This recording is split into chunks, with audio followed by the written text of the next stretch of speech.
this is Hiranaka-san's fastest lap from practice yesterday. So this was the lap that effectively puts Shade Racing on pole for the very first time in GT300, a relatively new team. I think this is their third season now. The same driver combination, Hiranaka and Shimizu. But the change from Dunlop to Michelin tyres last year, and it seems the Michelin tyre still working very well in these mixed conditions.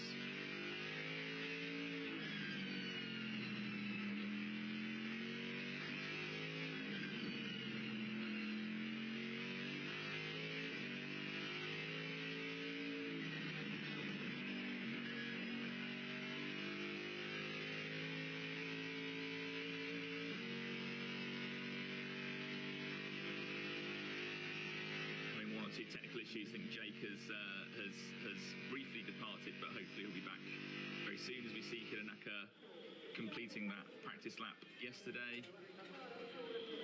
One of 3 different Toyota GR86s on the grid, along with the number 30 APR machine, and of course the championship leading number 2 Inging machine, all of which on different tyres. The Shade car is on Michelin's, the APR car is on Yokohama's, and the championship leading Inging car is on Bridgestone's, as are most of the GT500 cars, including that car there. That was the 14 rookie racing car that'll be starting second in the hands of Kazuya Oshima.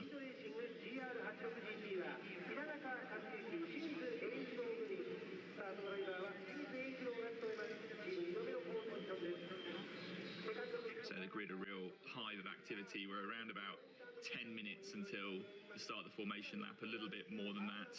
22 past 2 local time, the formation lap will begin. We'll have 2 formation laps, and then the race will begin after that. The scheduled race distance is 83 laps. No, 84 laps, my apologies. But the lap we need to watch out for in terms of full points being awarded is lap 63. So if we make it to lap 63, that's 75% race distance, then we will have full points awarded. If we don't make it that far, then potentially we're only going to have half points awarded, but let's wait and see what happens. Well, the fans in the stands are getting ready, whether they are going to have rain to deal with or not. Hopefully everybody is prepared for an exciting battle. The grid is slowly now starting to be cleared. Obviously we've had to reduce the starting procedure a little bit because the priority here is the race, not the pomp and the ceremony. But this is going to be a fascinating battle when we do get going, because this is not a circuit that's easy to predict. We were talking about this a little bit earlier on. With the elevation change and the positions of camber and everything, this is a really difficult circuit to get right on strategy anyway. When it's rain on the circuit, there's even more flexibility, there's even more diversity in terms of strategy, because the overcut can work for some teams, but it's the undercut that will actually work better on the vast majority, particularly in GT300. We've seen in the past that getting a decent outlap here, or a decent in-lap, if you were, is absolutely everything. This is a circuit that really does punish a difficult pit stop strategy. And as we heard from Iraki Ashura a little bit earlier on, the driver instinct as to when to change tyres is going to be critical, because on this circuit, if you are out on the track on the wrong tyre for 1 extra lap, that could be the difference between 4 or 5 seconds on a circuit with this much elevation change, with this much camber change. You do not want to get it wrong in terms of when to pit in for the right tyre. Yeah, well, I think that's going to be something that drives more teams towards starting on slicks, because if you basically, if at all possible, you don't want to do more than 1 pit stop. If you do more than 1 pit stop, your chances are going to be really curtailed. But you have to do 1 pit stop to change drivers. It's a 1/3 distance minimum, so it's 28 laps. So if you start on wet, you're pretty much committing to being on those tyres until at least lap 28, which I think is going to be too long. I think we'll see quite a lot of teams potentially starting on slick tyres, but let's wait and see. Sportsland Sugo always throws up a bit of a curveball. So far this weekend, the weather's been doing that for us, never mind the drivers and teams.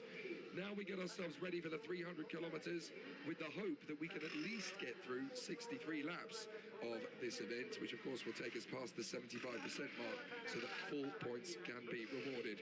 There was no qualifying session, and so for the first time, certainly in the modern era of Super GT, the times were actually decided by the free practice session times. So the starting grid is a bit of a topsy-turvy one. There are a few teams that are definitely going to benefit from this, particularly the Subaru team, who really, really need a decent result, starting alongside the Shade Racing team.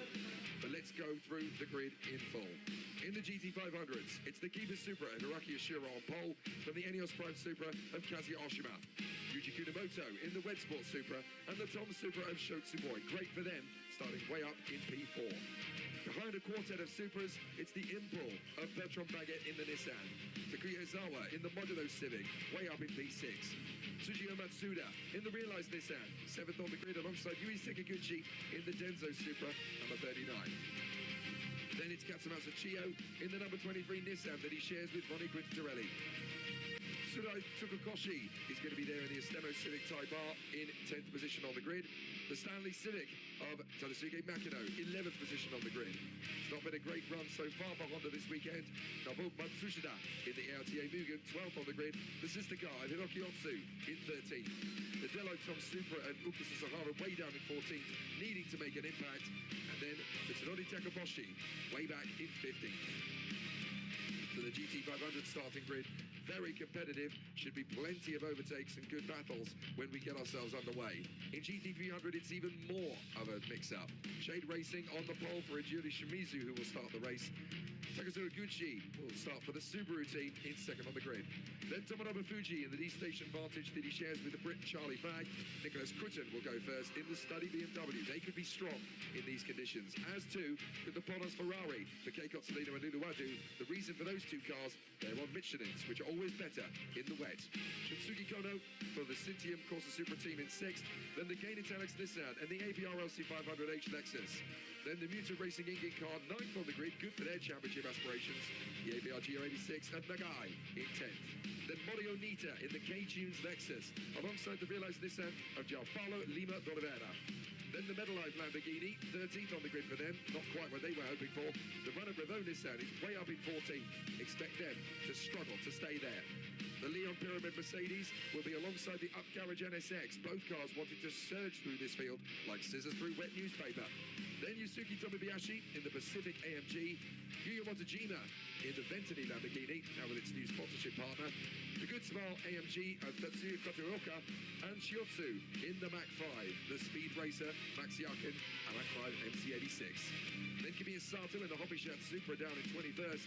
We have the Dunsmo Case Frontier GTR of Shibata in 22nd. The Arcus AMG of WADA, the Unirover Bluegrass Ferrari of Katayama starting down in 24th after their spin in the free practice. The Helm Motorsports GTR of Hirate, the Anas Dewata Racing RCF of Igor Fraga. And you'll have noticed that there is no Satamoto Yopet Green Brave Supra. Their damage is too much to start the race. Well, definitely a very dramatic run after qualifying, Jamie, and that's a big news story coming into this one. The damage from that Green Wave Supra, they did their best after yesterday to fix it. They had 24 hours, but the big amount of damage that they had, it's just been far too much to get them on the starting grid. What a shame. Yeah, very, very disappointing for Hiroki Yoshida. He was at the wheel when he spun in those terrible conditions, and Seito Nonaka, basically they didn't have a spare rear engine cover, so that's why they can't race. So very disappointing for them. There is the state of the circuit that's coming into the last corner, I believe, after SP out, so still quite a bit of standing water. One piece of housekeeping that I don't think we had time to talk about yesterday, there was a driver change for the Hoppy Schatz Supra. So Togo Suganami is usually the A driver in that car, but he had to withdraw due to a fever. So Kimiya Sato stepping in to join Takamitsu Matsui in that car. So bit of a change there. 26 cars in GT300 for a 41 car grid in total. Pretty much everything else in terms of driver lineups and team lineups is as you would expect it to be. No other real changes, but certainly we're now getting, obviously, into the middle of September. We're at the business end of the championship. We talked about this a little bit as well in yesterday's free practice come qualifying session, if you will. But there is going to be an interesting adaptation to a few team strategies and whatever, based on the fact that the last round of the championship should have been at Suzuka. That round was cancelled due to the impending typhoon that was set to hit the prefecture surrounding the area. Now, of course, that round of the championship is going to be the last round of the championship, and that will be the race that will have no ballast, when, of course, the teams were preparing to race at Suzuka with a relatively decent amount of ballast. So that will change a lot of the team's preparations and mindsets coming into this race. Of course, it does also affect the amount of ballast that the cars carry for this round, because we haven't had the race at Suzuka. So it's yet another little chalk on the board for the drivers and teams in terms of having to prepare for the conditions and the situations they've been presented with. Yeah, actually, that's a good point to mention, is the fact that we have two cars in the field with the stage 2 fuel flow restrictor. That's the 36 Toms Toyota that's fourth on the grid, so they really benefited as we hear the national anthem.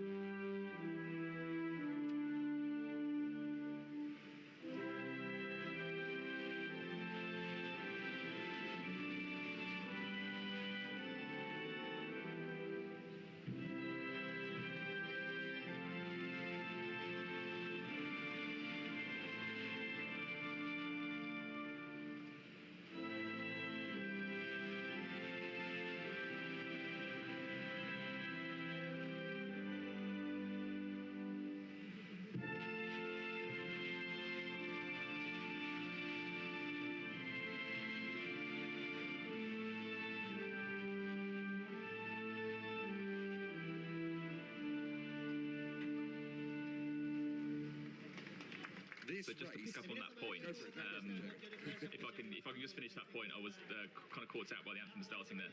The number 36 car is way higher up the grid than it should be. They're carrying the maximum amount of ballast two ranks down on the fuel flow restrictors, so they're starting P4. There you go. There is the championship standings with all the little graphics in red and yellow. That's showing you. So those top 6 cars all have at least a stage 1 fuel flow restrictor, but the top 2 have a stage 2. So then we have 4 cars behind that with stage 1 fuel flow restrictors. You can see in GT300 now, a lot of cars already at the maximum 50 kilos of success ballast. That's a whole another story why the cap is so low. But basically, the 36 has got a great chance to extend its lead. And its nearest rival, the number 100 Team Kunimitsu Honda, that's starting down in P11. So that's kind of where it would normally be with a stage 2 fuel flow restrictor. But the 36 Toms Toyota has got a great chance to extend its advantage. Essentially now we've been told as well that the race is not going to be a safety car start, it's going to be a proper race start. So this actually gives us the best of both worlds. Okay, we didn't have qualifying yesterday, which was unfortunate, but with the free practice times being a bit of a lottery, we've got some cars in the position they should be in, others that are not, on the Sugo circuit, which is a tough race circuit for overtaking, but not impossible, on varying conditions, with a very tough strategy ahead of them. So I've got a feeling this actually has, despite how difficult it's been to get us to this point in the first place, but looking at all the ingredients, this genuinely does have all the build-up and necessary to make this a potential classic. Yeah, I think the fact that we're going to see different strategies because of the weather has the potential to make this very interesting, as we have the opening declaration now from Autobacks. 2024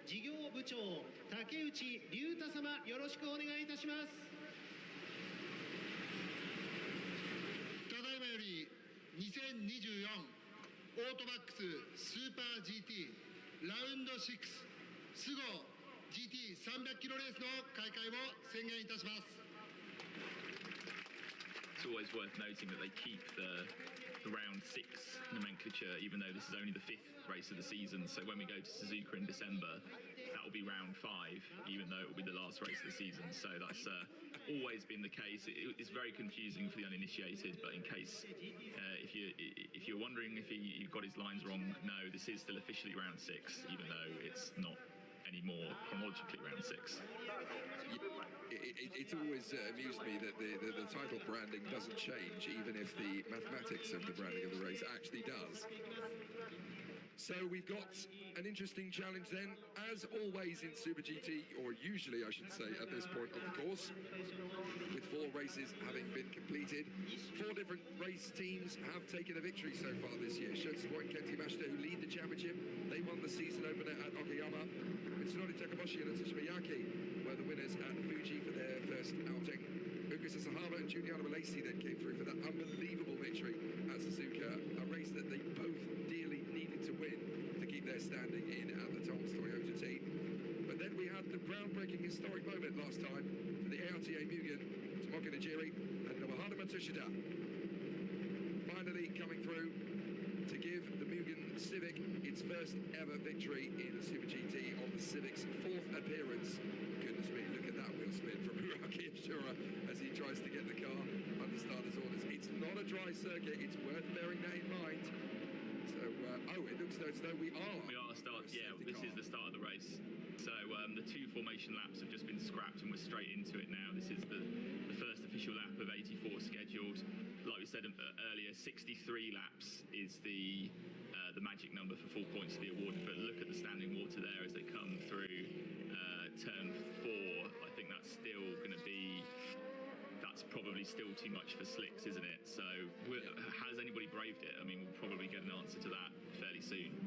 I mean, I have to say, looking at the patches of standing water that we saw on the camera by Rainbow on the approach to 110R and there at turn 4, I'm actually starting to think, do you know what? The safety car start is actually not a bad idea, because if anybody has braved it on slick tyres, that would have been a catastrophic start for a couple of those teams who are trying to get up to race pace. So this does give us a bit of an opportunity to just try and assist the process by pushing some of the surface water. I mean, look at that. That's after Rainbow on the approach to Horseback, and that is quite a long ribbon of water. This has the sort of the semblance of Forza Motorsport or Gran Turismo when you hit one of those wet patches when you're in the rig, and that can be pretty terrifying. I used to find it always very frustrating in project cars when the standing patches of water were sometimes a little bit too realistic and they would really throw off your game. Well, that's what the drivers have got to do in reality. This is not going to be easy in the first 20 minutes. Yeah, huge puddle there, still out of Horseback into SP in. So you can see, though, I would say almost the makings of a dry line emerging in places. I mean, the start-finish straight looked not dry as such, but didn't look that bad, did it? But there's just certain points of the circuit where the water gathers, and that's going to stay there for a little while. It's not that warm at Sugo. It's under 20 degrees Celsius, so it's not going to dry out as quickly as perhaps it would if we were in the middle of the summer. Well, we are still in sort of the late summer here in Japan, but a cold weather front kind of sweeping across the northern part of Japan. So it's a big change from the last time we were racing at Fuji in early August, where it was over 30 degrees, scorching sun, absolutely, really, really oppressive conditions. But this is a totally different ballgame. So lap 1 has actually been completed behind the safety car on this Sportsland Sugo circuit of 3,586 metres in length. Hiraki Ashura leads the way off of the grid. Kazuya Oshima second in the Ineos rookie car. Yuji Kunamoto in the Winsport Bando, 3rd position, and the Tom's Toyota of Shotsuboy in 4th place. We've got one Yokohama amongst the 4 Bridgestone tired cars in that mix. The highest running non-Bridgestone tyre then. Pole position, of course, in the GT300 is still the Shane Racing GR86, which of course has the Michelin tyres on. This is going to be fascinating in the first 20 minutes of dry running, because we're going to see that pendulum swing at some form between the tyres that do go well in these conditions and the tyres that then do better in the dry. We're going to see in GT300 especially that pendulum switch from Michelin and Dunlop that have done so well yesterday to then suddenly bounce back into the favour of Bridgestone and Yokohama. Yeah, I think we'll see probably more of a swing in GT300. I think, judging by GT500, I mean, obviously most cars are on Bridgestones, but that Bridgestone tyre, the new tread pattern, this is the first race for that tread pattern, by the way. It was introduced only at the start of this year, but this is the first wet race we've had, and it seems to be working very well, even though it's quite a minimalist tread pattern, not quite as minimalist as the Yokohama, which is kind of aping the old Michelin design, which kind of lives on in GT300 because they have a very similar design there as well. But laps. The Bridgestone one, just with somewhat shallow grooves, but still with quite a bit of a tread pattern, if you see what I mean. You look at some of the other tyres and they almost look like the old intermediates they used to use in Formula One, with a lot of slick coverage on the tyre. So it's different approaches. I think we'll see, like you say, I think the 300s will be a bit more of a pendulum swinging effect. I think GT500, of course, everybody's on the same tyres more or less, apart from 3 cars. And that Bridgestone does seem to have a very good working range. So it might be a little bit longer before we see those cars coming into the pits for slicks. I mean, always we see the 300s come in first because they can just cope better in mixed conditions just by their very nature. Right, we've had 2 laps behind the safety car, Jamie, and the first thing I noticed is at the real places on the circuit with big standing water, I've noticed already that these cars are pushing the water fairly quickly. When we go racing on, say, lap 4 or lap 5, it's only going to be, I reckon, about 2 laps, maybe even 1 lap before the drivers are starting to think, you know what, we need to go slicks. So this is going to be a fascinating restart once we get there. I mean, look at the standing water that's there now at turn 4. That is nowhere near as bad as it was, and that's only had 3 laps worth of cars going through it on the safety car. So if you imagine 2 racing laps, as long as everybody holds it together, that's not going to be long at all before we start considering slick tyres. I wonder if it's going to be the same at the patches at Rainbow and at 110R, because if that's fairly significant, the speed in which these patches are clearing, I think we could even end up on slicks by about lap 6, lap 7. Well, perhaps. I mean, there'll always be some teams gambling, and the safety car lights have gone out, so we're going racing at the end of this lap. You can see now the safety car speeds off back to the pits, and now Hiroaki Ishihara assumes the role of the safety car, and now he's got to try and control the pack, trying to get as much heat into the tyres as possible in this half a lap he's got before the race begins. All Toyota top 4, the best non-Toyota there is the Impul Nissan in P5, Bertrand Baguette at the wheel.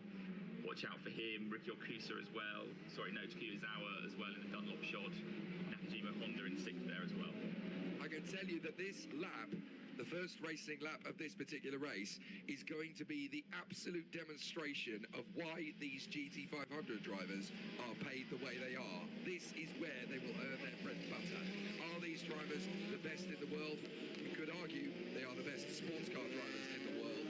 The reason is because you've got to cope with this on the first lap and you've got to go for it. Here we go.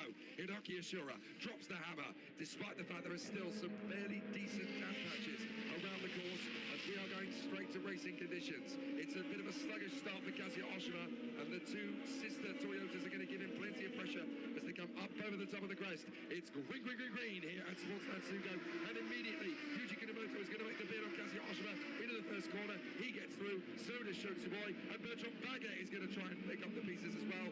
He's not been quite so successful in turn 1, might be able to get it done in turn 2 though. Bertrand Baguette is a bit of a master in wet conditions. GT300 gets underway. Baguette does finish the move around the outside at turn 3, but as they tiptoe their way through the next couple of corners, this is where things are going to get significant. And Baguette's got a good run in the Nissan. He's going to try and work his way to 3rd. He's done that past Shotsuboy, who's really struggling for traction. That's going to put Kazuya Oshima in front, and so too comes Kazuya Oshima, I think. Takuyazawa, in the Nakajima car. Shotsuboy now back on the inside of Kazuya Oshima. This is what I was talking about. These guys are really earning their wage brackets here as they try and work their way forward. In GT300, the Aston Martin and the Subaru actually traded paint there.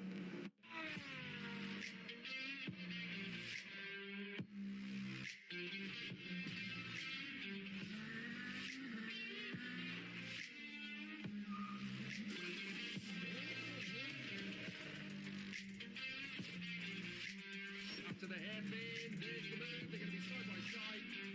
This could be perfect timing. Sweet pass. You can use OGS stuff.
He's already some 3 seconds clear at the head of the field of Yuji Kunamoto. As we see there, you're right, Tomonobu Fuji has got the jump on Takuto Gucci, and now look at Nicholas Crutten, Kei Cozzolino as well, putting the Subaru under pressure. Crutten with the inside line, I don't think he's going to quite have the space, but Cozzolino trying to find the space around the outside of the Subaru. He can't quite get the move done, but I think he is going to muscle his way past the BMW. There he goes, up to the 4th place for the Columbus Racing Ferrari 296. Excellent from the Ferrari, brilliant from the Michelin tyres, magnificent from Kei Cozzolino, but look how tight it is in Super GT. Tomonobu Fuji really fancies his chances of getting past the Shade Racing GR86 nice and early, but Ashura has got 3 seconds on Yuji Kunamoto when he came across the line that last time by. Check this out for a leading battle, 6 GT300 cars all together. Shimizu in the Shade, Tomonobu Fuji in the D-Station Aston, Takuto Iguchi in the Subaru, Kei Cozzolino in the Ferrari, Nicholas Crutten in the BMW, and Shinsuke Kono in the Elan Corsa. Look at the Smolin GT500. It is so tight. And here comes the move from Shotsuboi. He's going to dive it up the inside of Bertrand Baga in the impulse. He'll try and go through for second place. He drifts up wide. Is that going to be enough to finish the move? It is. Bertrand Baga has to let him go. But this is a proper run. And that's the Leon Pyramid Mercedes drifting off the road. That's Noya Gamu going off the road. That is not what he needed at the start of this race. That's Tatsuya Katsuoka, who's in the car. But what a disappointing start for Leon Pyramid Mercedes so far this weekend. They're going to drop big points. Where's this guy going? Look at Shotsuboi on the lock stops, trying to keep himself ahead of Bertrand Baguette. Four-wheel drifting, Juan Manuel Fangio style through horseback. There was Gamu at the wheel of the Mercedes. That's the Leon Racing Mercedes, not the good smart car. And you can see that Izawa now ahead of Yuji Kunamoto, so that Yokohama tyre is going backwards here. And you can see the other Yokohama shod car, that's the 24 Kondo Racing Nissan, with all sorts of cars queuing up behind them. The Saar Toyota, the first of the Nismo Nissans, the number 100 Team Kunimitsu car, which hasn't made up any places so far. It looks like Yokohama struggling, but also the number 14 Rookie Racing Toyota, with Kuzuyo Oshima dropping ground. You never know what setup they've gone for. If they've gone for a more dry orientated setup, as Makino goes wide. That's Makino in the Team Kunimitsu car going off the road at turn 1, and that's cost him several positions. Yeah, big problems for Tanosuke Makino. That's going to put him behind. I think that's going to put him behind Mr. Sahara in the Tom's Toyota, so that's all the way down to 15th position again. There could be a few shuffles of this deck the way things are going. There's Kazuya Oshima trying to put the Motorsport Bando Toyota and Yuji Kunamoto under some pressure as we ride on board with Nobleman switch it up in the ARTA Mugen number 8. Look at the lack of grip. Let's listen in.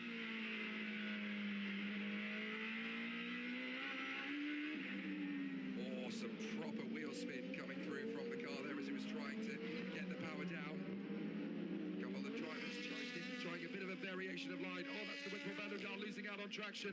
So that's all gone terribly wrong on the way through the first part of the corner for Yuji Kunamoto. He's going to lose out there to Kazuya Oshima.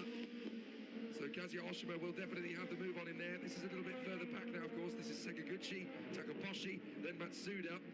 But look at this lead from Hiroki Ashura, 3.4 seconds clear, and he's already lapped the good smart Mercedes of Tatsuya Katsuoka. There's problems as well for Takashi Kobayashi in the upcarriage NSX. We didn't hear from that, but the NSX is down in dead last. Yeah, don't forget Ishihara with no fuel flow restrictor on board that Ceramo Toyota. The Tom's car running in P2 has a stage 2 fuel flow restrictor.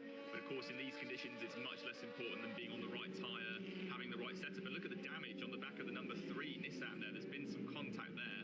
It did look like the 2 Nissans, both of the Nismo cars were getting quite close together on the previous lap, as we see Cozzolino on the attack now against Takuto Iguchi, but still can't quite make the move, or can he?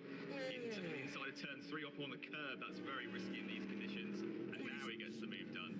Well, he's had to force the issue, and he just clips the left rear quarter of the Subaru on the way past as well. You've got to be careful with moves like that, because that could really damage the suspension geometry on your own car.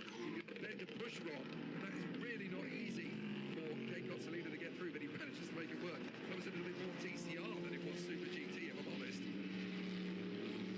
Yeah, and Nicholas Crutten fancies his chance as well. We saw the BMW perform really well here a couple of years ago in the wet, and the straight line speed advantage of the BMW should have Crutten safely ahead by the time they get to the braking zone, up to P4 for the study car. It's another Michelin shod car, so 3 of the top 4 in 300, and now the 3 car, I thought he was coming in there, but he's already trying to find the wet patches, isn't he? He's going all the way to the edge of the circuit to try and find the wet patches and keep those tyres cool.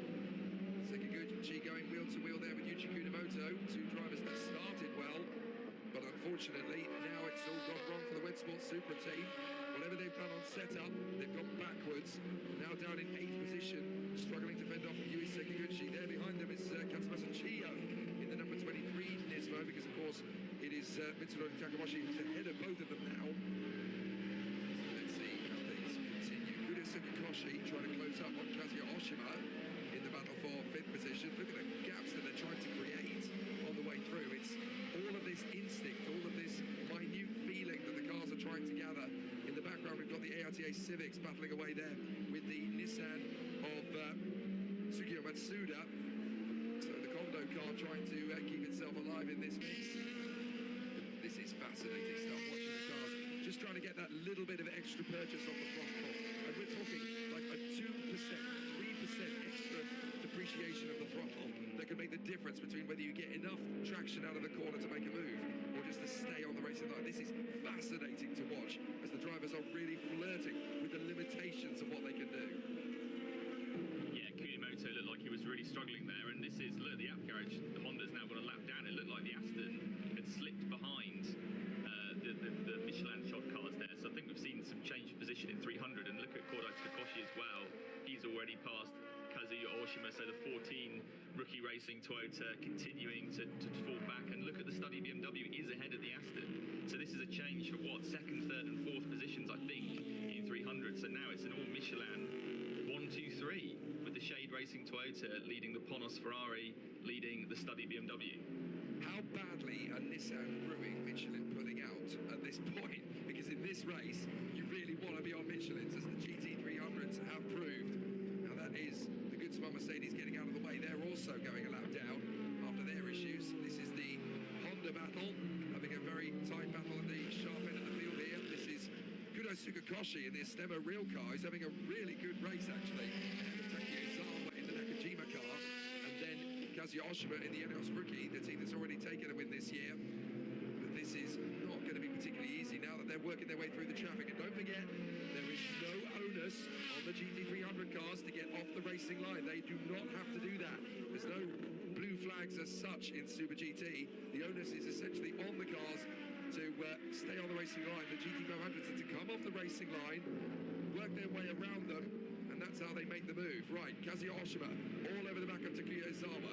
Supra versus Civic, Eneos rookie versus Modulo. And this is not going to be easy, because right behind them, you've got Mitsunori Takahashi, who's gaining confidence all the time in the NDDP Nissan. Yeah, so whatever damage was done to the back of the number 3 doesn't appear to have blown them down at all. So Izawa now is the leading car, not on Bridgestones. The 2 cars behind them both on the Bridgestone tyre. So the Dunlop shot Honda flying the flag for the kind of non-Bridgestone cars, because the 2 Yokohama cars have dropped back. That's Kunimoto and Tsuyo Matsuda in the Kondo Racing Toyota. And it looks like Oshima has the overlap here, so he should be able to find a way past. I think Izawa let him go there, and now Takaboshi fancies his chances. Takaboshi trying to get up the inside here of Takuya Izawa. This is where they can settle it out in the traffic. Is there going to be enough of a purchase on the inside line? They're going to deal with the Hobishat Supra, then they're going to deal with the GTR, and that's worked nicely for Takaboshi. He's certainly been able to get his way through on Takuya Izawa. Now his next target is going to be Kazuya Oshima. I think that's going to take a lap or two to really come back into it. But they've obviously got to work their way through the GT300 traffic in the best possible frame of mind. This is amazing racing, and it's a wonderful set of conditions. Yes, we've still got windscreen wipers ablaze, but it's not exactly monsoon conditions anymore. This is where the drivers can really start to earn their wage packets. A bit of a run wide there from Takaboshi. He doesn't want to do that too often. Look at the sparks that kick out from underneath the Nissan. He really doesn't want to do that too often. That can damage the undertray. I was just going to say, it's been an amazing drive from Takaboshi so far, because he's come from 15th and last in GT500. That was really the first misstep I think he's made since the start of the race. He puts a lap on. Look at the 30 APR Toyotas. Got a lot of gum tape on the bonnet. I think that's a legacy of a little off for Hiroaki Nagai in warm-up, in case you're wondering. But look at Ishiura. He's still got a good gap ahead of Tsuboi, although it is coming down now. 2.4 seconds. That has come down from a peak of 3.7 seconds. So Tsuboi, he's the man who's really reveling in these conditions, despite the fact he's got the stage 2 fuel flow restrictor. This car, the Ceramo car, with no fuel flow restrictor, Tsuboi is still finding a way to close down Ishira's advantage. The gap has just gone back up again to 3.7, so you've got to wonder how much of that is Tsuboi's pure speed, how much of that is the traffic, because of course Hiroki Ashura has had to work his way through the GT300s. He's just got past the Metalive Lamborghini, but then so too has Shota Tsuboi. So there's 4 seconds disparity between them. Now we really get to see when the traffic thins out how much of a pace Shota Tsuboi has got, and it is very interesting to see the difference between the two cars and the way that they have started this race. This is a replay. Are we going to get to see how the damage was done? Oh no, the damage is already done. This is the move on Yui Sakaguchi. That's the damage parting company with the car. And how about that for fortune? It lands on the grass verge, so that means we're not going to need a safety car. That is absolutely incredible fortune. Yeah, absolutely. And this is another heavy car in terms of ballast. So Takaboshi doing really well. As we're watching the battle further down the order now in GT300, I think we're watching this 9th place is the number 2 Ying Toyota, but he's got the Leon. I think the Leon car's a lap behind, is it? I think we're watching. So it's not entirely clear which positions we're watching there. No, it's not. My apologies. No, Noikamu is actually still racing wheel to wheel with Mario Nita and Ibi Guitarra. So that is on the lead lap. It's the that's a lap down. So the Leon Pyramid Mercedes, despite running wide earlier on, they are still in racing this. Yeah, so they were just absent from the graphic there for some reason or another. And now look at Yuji Kunamoto's lost a whole bunch of positions, and there's the Kondo Racing Nissan. So now, look, if Makino can get ahead of Kunamoto here, the 2 Yokohama cars are going to be dead last in GT500. So the Yokohama wet tyre is not working at all in these conditions. Yeah, they really need the slick tyre transfer any moment now. And I'm actually surprised it's taken as long as this before anybody's come in, but clearly the conditions are a lot worse than this. Oh, and we've got 3 cars running wide. 3 GT500 cars going wide, and they've tagged. Oh, that's gone terribly wrong. The ARTA Mugen tags the Ferrari. Oh my goodness, that could have been so much worse. But I'm afraid it's Hiroki Otsu that tags the side of the Ferrari from the Le Mans crew. Oh, Yoshiaki Katayama is stationary. Disaster. Absolutely horrific. Bad luck for them. He has now managed to get it moving again, but my goodness me, that could have been so much worse. We were right in the middle of a huge freight train of cars. How lucky were we that didn't get bigger than it was? Yeah, Hiroki Otsu was the other car involved there in the black ARTA machine. But look at how Kei Cozzolino has closed right in now on Eijiro Shimizu. I mean, Cozzolino, one of the most experienced hands in the field. He knows the 296 very well from racing it in Europe. He's been around the block several times. Shimizu's still relatively new to this game. Cozzolino's really going to fancy his chances here. He's been complaining about the dry weather Michelin tyres pretty much all season, but with the wet, he spies a real opportunity now to get a kind of big headline-grabbing result on the board. And don't forget, this is the car that Lilo Wadu will be piloting later in the race. Yeah, I mean, have we yet to see a woman take a victory in a Super GT race, either in GT500 or GT300? I would say no, we haven't. Look at this from Cozzolino, round the outside of Shimizu. He's been able to find some purchase. Shimizu's not giving many space, but what a way to get through. Kei Cozzolino gets the job done on Shimizu. What a move from Cozzolino. That was absolutely textbook, wasn't it? Just got a tiny overlap on the exit of Horseback, just enough that he knew he would be able to force the issue as they came into SP in. Shimizu had no choice but to give best there, and certainly he will do well to tuck in behind Cozzolino and learn a thing or two. And look at this, this is the gap in GT500, and Tsuboi has got it down to less than a second. He really has. This is incredible from Shota Tsuboi. As we have a lead change in GT300, I'm fairly sure that's the first time, if you don't count pit stop rotations, I think that's the first time on pure pace that the Ferrari 296 has actually led a GT300 race outright. Yeah, it definitely is. So I think that's looking very good. But of course, if it does completely dry out, then the tables could soon turn. So I think they'll be hoping that it stays in these kind of damp, mixed conditions. So there's the Subaru trying not to be tripped over by Shota Tsuboi, because Shota Tsuboi is obviously only a few car lengths now behind Hiroki Ashura in the Keeper Suromo Supra. There's Kenty Yamashita watching along as his teammate Shota Tsuboi is putting the sister car of the Keeper Suromo team under massive pressure. And this this is not going to be easy to negotiate past the Aston Martin now. They've got through the small fish to fry, as it were, with GT300. Now they're going through the big guns over the sharp end of the field. Tomonobu Fuji in the D Station Aston running in 4th place in GT300 at the moment. Goodness me, look at the traffic jam further back. This is getting pretty spicy now. That is Sekiguchi, Matsushita, Sasahara. Then you've got Kunamoto in the mix. Chio's in there. Oh my goodness, this is proper racing. Yeah, Matsushita making a really on the limit defence there against Tsukio Sasahara, but now Sasahara, I thought he was going to get the overlap there, but not quite. Sekiguchi hanging on to, I think this is 8th place. We're watching Matsushita off the road. Oh no, that's going in the gravel. You might not get it out of there. He's tried to get it to the grass without hitting the barrier. I think he might have just clipped the barrier, actually. Once you go onto the grass, of course, you don't really have any traction at all. And that is going to be Nobu Matsushita dropping to last place in GT500. They could be out of this. I mean, it's not over and done with yet, but they've got to keep the car moving. Yeah, we didn't see whether he actually got out of that in one piece. Sekiguchi now has got Sasahara for company, so Sasahara's been steadily climbing the order, and now this is the battle for 8th between the two Toyotas, and this is the battle for the lead. Shotsuboi on the inside line, he takes on Hiroki Yoshida, and there he goes.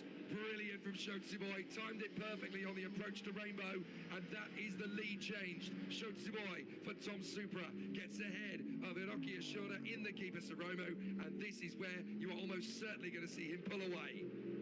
Wow, I mean, if they win this race with that much ballast, then we might as well cancel the rest of the season and hand them the trophy now, I think. Amazing. It does make me wonder whether it looks like the number 8 car did get going again based on that replay then, because we just saw it come through, although I think that the TV director's trying to show us something else. Who are we on board with now? One of the Toyotas. This is the move. Tsuboi, isn't it? Yes. Tsuboi going through a high point corner, making it look very easy, and it does make me think that the 36 perhaps a little bit more of a dry to mixed setup. Maybe the 38 went more on the full wet side. It's hard to say really, but you know, it could just be Tsuboi's sheer virtuosity at the wheel of that Toyota GR Supra, and look at the gap he's already put on Ishira. I mean, that is a car with 82 kilograms of ballast. That is extraordinary. I mean, okay, more ballast in the wet conditions does help, but even with that much ballast, I mean, you're going to struggle, certainly in the uphill sections, to try and put the power down. But Shotsuboi is just making this look like child's play. Absolutely incredible. And as you say, you know, a win at this stage of the season with a car with 82 kilos, by the time we get to Suzuka and they take all the ballast off, I mean, he could finish a lap ahead of everybody else. I'd have to check the exact amount of ballast. We saw a similar situation, didn't we, a couple of years ago when the number 3 Nissan won in the wet here at Sugo with quite a lot of ballast, but of course the Michelin factor really was the deciding factor there. Yeah. And look at Makino, he's made up a couple of positions. He's ahead of Kunimoto. He's also ahead of the number 16 car, of course, that spun off a couple of laps ago. So Hiroki Otsu's caught up to the back of the train, so not too damaging for him in the end. But Izawa on the back foot now. Izawa's got Sekiguchi and Chio closing in quite rapidly. Still working their way through the traffic then. Here's the battle all the way down to the back of it. You can see there the recovering Hiroki Otsu, 14th position. He is last of the cars that are still in a competitive position. Nobu Matsushita did recover. He's about 13 seconds behind these guys, which is why you can't see them. Here's Kudo Sukakoshi, now trying to get into 3rd position, past the impulse of Bertrand Baguette, and watch out for the man behind them. Kazuya Oshima in the Enios rookie car fancies his chances. If they get it even slightly wrong, he'll be right in there for 3rd position. They're approaching the study BMW of Nicholas Quitton, so that's obviously still towards the sharp end of the day is here, and they are closing in. Interestingly, the study BMW is actually closing in now on the Shade Racing.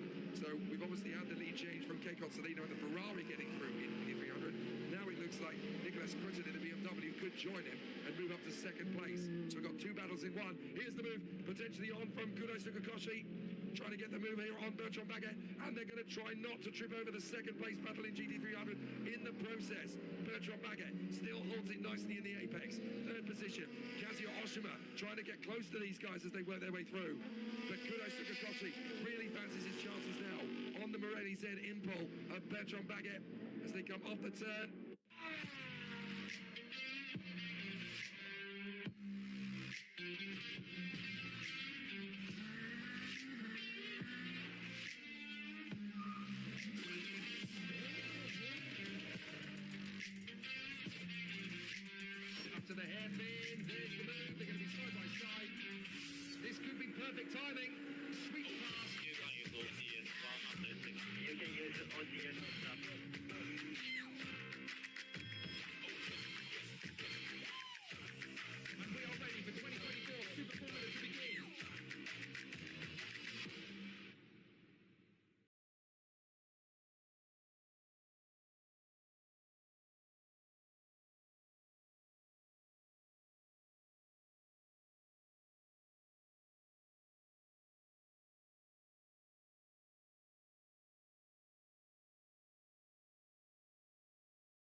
careful through 110R.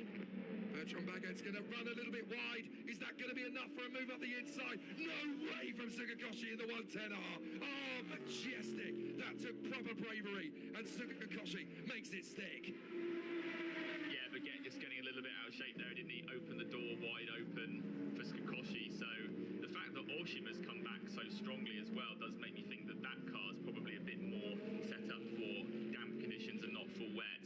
And look at these two going at it for P2. So this is still the battle for the Michelin cars. These two are 8 seconds behind Kotsino now. So Kotsino's really checked out at the head of the field. And then there's a massive gap, 20 seconds back to Tomonobu Fuji in 4th place in the D Station Aston. And it's actually Dunlop cars running P4, 5, 6 and 7, because behind Fuji is the Subaru, then it's the LM Corsa Supra, and then it's the Gainer Nissan. In fact, the only GT300 car on Dunlops that isn't up there is Morio Nita, and I would argue the only reason that is that the K-Tunes Lexus has essentially been pinched in the traffic one too many times. If it had a clear run, it would probably be there with the likes of Shinsuke Kono. And let's not forget that one of those Dunlops is Ryuichiro Tomita in the all-new Gainer Tanax Nissan. So that just shows you how good the Dunlop tyre is in these conditions. Here we go, side by side. Crutton trying to take on Shimizu. Shimizu doing exactly what he needs to do, keeping the car parked in the middle of the road so that Nicholas Crutton can't go left or can't go right. This is exactly how you defend a position. Watch out, guys, because you've got one of the Nissans coming up behind. I think that is Mitsunori Takaboshi. Yeah, it is. Yeah, it is. So he's going to try and work his way through. And Nicholas Crutton's had to bail out of the move for the moment. And there you go, Eiji Shimizu moving out of the way. Diving up the inside, though, it's going to be the GT500 still trying to work their way through the traffic a second time. I noticed that Koshi's got ahead of Ishiro. We didn't see that. We missed it, unfortunately. Ishira's down to 3rd and struggling clearly. Look at that. Oshima straight up the inside into the chicane. So that's P3 gone now. There is Koshi's Real Racing Honda there running P2. Ishiro down to P4 and clearly doesn't have the speed with these conditions. Will that be one of the first cars into the pits for a change to slick tyres, I wonder? Almost certainly. I mean, you do start to wonder with the way that Ishiro is driving, is that a slow puncture? No, I don't think so. I think he'd be running much slower than that. But look at Yuji Tachikawa looking very concerned on the pit wall. He's got Shintaro Okajima, the chief engineer, on the wall as well. He'll be thinking, when do we bring that car in? They've still got a few more laps until the minimum driver change window. They've got to make it as far as lap 28. Otherwise, they'll have to come in again at some point to change drivers, which is not what you want to do. Yeah, this is the difficulty, isn't it? When you've got that 28-lap window, you really can't force the issue. But the amount of time that they could lose in that 8 laps to make it efficient, I mean, if he's going to lose, 3 seconds per lap, the way things are currently looking, by the time you get to it, I mean, you're going to lose anywhere between 20 seconds and half a minute. So you've got to be really careful about how hard do you push it. Do you risk having a quick pit stop just to alleviate the damage? No, it's a very difficult situation. Yeah, a pit stop could almost put you a full lap off here, depending on how long you're stationary with the fuel. So this is not one of the more challenging circuits in terms of the fuel consumption, as we watch Seijiara watching his teammate, his young teammate Nicholas Crutton at the wheel of the study BMW, and more fun and games going on in GT500 here. It looks like Suge Matsuda's off the road in the Kondo Nissan, but Sekiguchi's lost ground, hasn't he? We've seen Sekiguchi's now behind both the ARTA Honda, the number 16 car, and the number 23 Nissan. Yeah, this is a fascinating situation that you've alluded to here, Jamie. Now we're at the point where a few of the teams are thinking, we need to be on slick tyres here. These wets are no longer working, and we need to try something different. But they can't do that for at least another 7 laps minimum. So it's a really difficult situation for the drivers. They've just got to try and keep it going. Here's Crutton on the inside of Shimizu. Will that be good enough for second place? Traditional answer says yes, but round the outside, Shimizu does have a bit of grip, little bit of lock stops from Nicholas Crutton, but he does finish the move. How close was that? Both of them were sideways, coming out of horseback. Great move. Seijiara likes what he sees. Ara didn't actually drive in the previous race at Fuji because it was Crutton and Bruno Spengler at the wheel. So Ara actually back in the saddle for this weekend after a weekend of just watching on the sidelines. So, but Crutton doing another great job here. He's on the podium for his very first race at Okayama back in April and doing another sterling job here. Can we point out that Kei Cotolino is now 11 seconds clear of Niklas Krutten. So that just shows you how long it took to get past the Shade Racing for Niklas Krutten. That's an amazing gap that Kei Cotolino's pulled. And even when it gets to the dry conditions, if he hands the car over to Liluwadu, I mean, 11 seconds is a lot to gain. Yeah, there's going to be so much pressure on poor old Lilo, isn't there, to keep that going. Drive-through penalty for the number 16 Honda, and that is because Ortsu rejoined the track in a dangerous manner after a spin, so going from bad to worse for ARTA. I mean, that is horrible bad luck for Ortsu. Where is he at the moment? He's made his way up to 10th position, so he's actually done a fair job. He's got a car underneath him that's got some bite. Oh, here we go. Kazuya Oshima making the bid on the inside of Hiroki Ashura. They're going to go side by side down the straight, and they've got some traffic in front of them to clear, so this is going to be an interesting one. Look, they're both trying to pinch each other behind the traffic, but it's going to be Kazuya Oshima that wins out and gets into second position. Brilliant driving.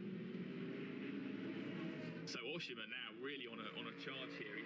He's got about 7 seconds to catch up to Shotsuboi, which is going to be a tall order, but don't forget that car doesn't have any kind of fuel flow restrictor. Sorry, no, it does have a stage 1 fuel flow restrictor actually, but not a stage 2 like Shotsuboi. So Oshima should be in a good position now. He's obviously kept those tyres working, but somebody's lost the tyre. Is that Shimizu! Oh, no. It's Shimizu! Oh. Shade Racing, oh my word, that is a disaster for them. And look at, there's a car up ahead going into the pits. That was a 500 Supra. I wonder if that was the Ceremo car. Well, such horrible luck for the Shade Racing team. Pole position, it was a bit of a fairy tale for them yesterday. They couldn't really enjoy it or celebrate it because, of course, it doesn't go down in the official records as a pole position because we didn't have any qualifying. But, that is heartbreaking. That's going to be far too early. They'll have to try and convert this into somewhere near a relevant strategy. But look, it's the wheel nut damage. Resistance. Oh, it's the 25 Supra, not the GT500 car. So And this they're is going the first, slicks. Yeah, this is the first car to try slicks, although so far back they might as well try. But I fear the number 20's race is run. If there is damage to the wheel hub or the wheel nut, then there's no way they can continue. Yeah, there's no urgency to get more wheels onto the car, is there? Sahara is ahead of Ishihara, so this is a huge change in GT500. And Baguette's dropping back as well. I can't believe the amount of the swings we're seeing in 500. I think just some teams, Sasahara now to P4. I mean, we've not really seen much of his progress recently, but these two cars both struggling really badly. Yeah, that is astonishing for Ikusa Sahara to be up in P4. About 10 minutes ago, he was down in the 8th, 9th, 10th battle. So they've suddenly found some bite. Clearly, Shotsuboi has given them some feedback. Try this. It will probably work. And it has. So Ikusa Sahara is working very hard here to get up into the podium positions. He's only 9 seconds away from Kurosuke Koshi. The amount of progress he's making, we could see both of the Tom's Supra teammate cars on the podium. That is incredible. Ishihara and Baguette are desperately trying not to trip over each other at the moment. And look how far away they pulled from the Nissan. They were 8 seconds up the road from it. Yeah, so these two cars have got to be surely candidates to come in relatively early. All eyes now are going to be on that Hoppy Shat Supra that did make the switch to slick tyres. And we're going to see now whether that car can maintain the pace, or rather, where is the crossover point between the slick tyres and the wet tyres. Of course, it's difficult to judge because the 300s have a different characteristic to the 500s. The 300s should be able to make the switch a little bit sooner, especially the FIA GT3 cars, which are a little bit heavier, a little bit more, a little bit less aero dependent, more mechanical grip. Look at Baguette there, getting really held up by the Pacific Racing Mercedes there. That's really cost him time, and that's given Ishihara a little bit of breathing space in the battle for P5. So I'm going to be looking on the timing screen religiously at Takametsu Matsui in the Hobbyshot Supra. Let's see what the times they will do. They've obviously been religiously anywhere between 1 minute 34 and 1 minute 38, depending on the traffic that they've had to deal with. So if they can drop into the 120s, oh, we've had it off. We had 2 cars off there, and that is the Supra. Yeah, that's the Supra. Far too early for slicks then. And the K-Tunes car is slow. The K-Tunes car is cruising. That's Morinita. Was there contact there? I wonder if there was contact because we've got 2 300s going very slowly in close proximity. I think this is going to be a safety car. Look at meters, the damage to the front right, there must have been some contact. Yeah, that's not good. You wonder, did Matsui spin and maybe Morionita had nowhere to go? We'll have to have a look at it, but oh dear, the car is shedding its bodywork all the way up the pit straight. That is almost certainly going to be a DNF for Morionita in the Lexus, because that amount, there we go, safety car is called. And that is an inevitability. I'm amazed actually we didn't get it when the wheel came off the Shimizu car. I mean, okay, the wheel went off on the grass, so the marshals will now have a chance to go and pick it up. And oh, that's a steaming Tanax Gainer car coming into the pits, and they are, I don't know if there's any urgency to get that sorted or not, but there's a lot of steam coming off the brakes. They're working overtime, aren't they? It doesn't look like they're in a hurry to change the tyres or get the car refueled. I think likewise, the K-tunes are done for the day. A real shame for Morionita and Shinji Takagi. There must have been contact with the 25, but I'd hope we get to see a replay of it. Yeah, the Gainer car still stationary, isn't it? Well, it looks like they're trying to fire it up. There we go. It goes. So, have they decided to make the first proper pit stop? Well, there's a bit of bodywork came off there. Yeah, the pit lane is now closed, but that's okay for the Gainer Tanax car because they came in when the pit lane was open, so they're not going to get a penalty for that.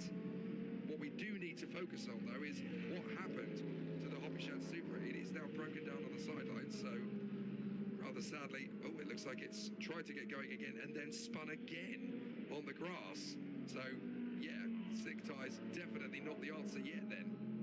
Yeah, that does tell you, doesn't it, definitively, that the slick tyres were a gamble too far. So, in fact, if the track doesn't dry out, we could end up having the opposite problem for the teams. Here we go, here's the replay.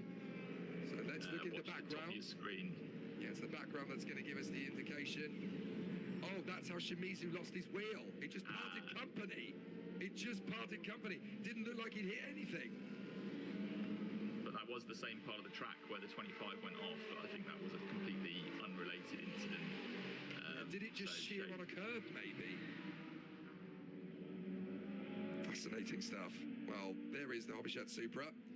They're going to recover it, obviously, and it's going to be game over for them. They're struggling to move it because of where it's positioned on the circuit. So maybe it's going to get going again if he's kept the engine on. I mean, let's wait and see.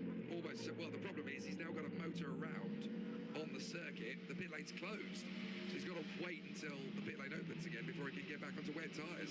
Now, the other thing this throws. Well, you can come in for an emergency stop if you need to. You'll get a penalty, but it might be worth it. Well, but does changing from slicks to wets count as an emergency stop, or is that just a strategy miscalculation?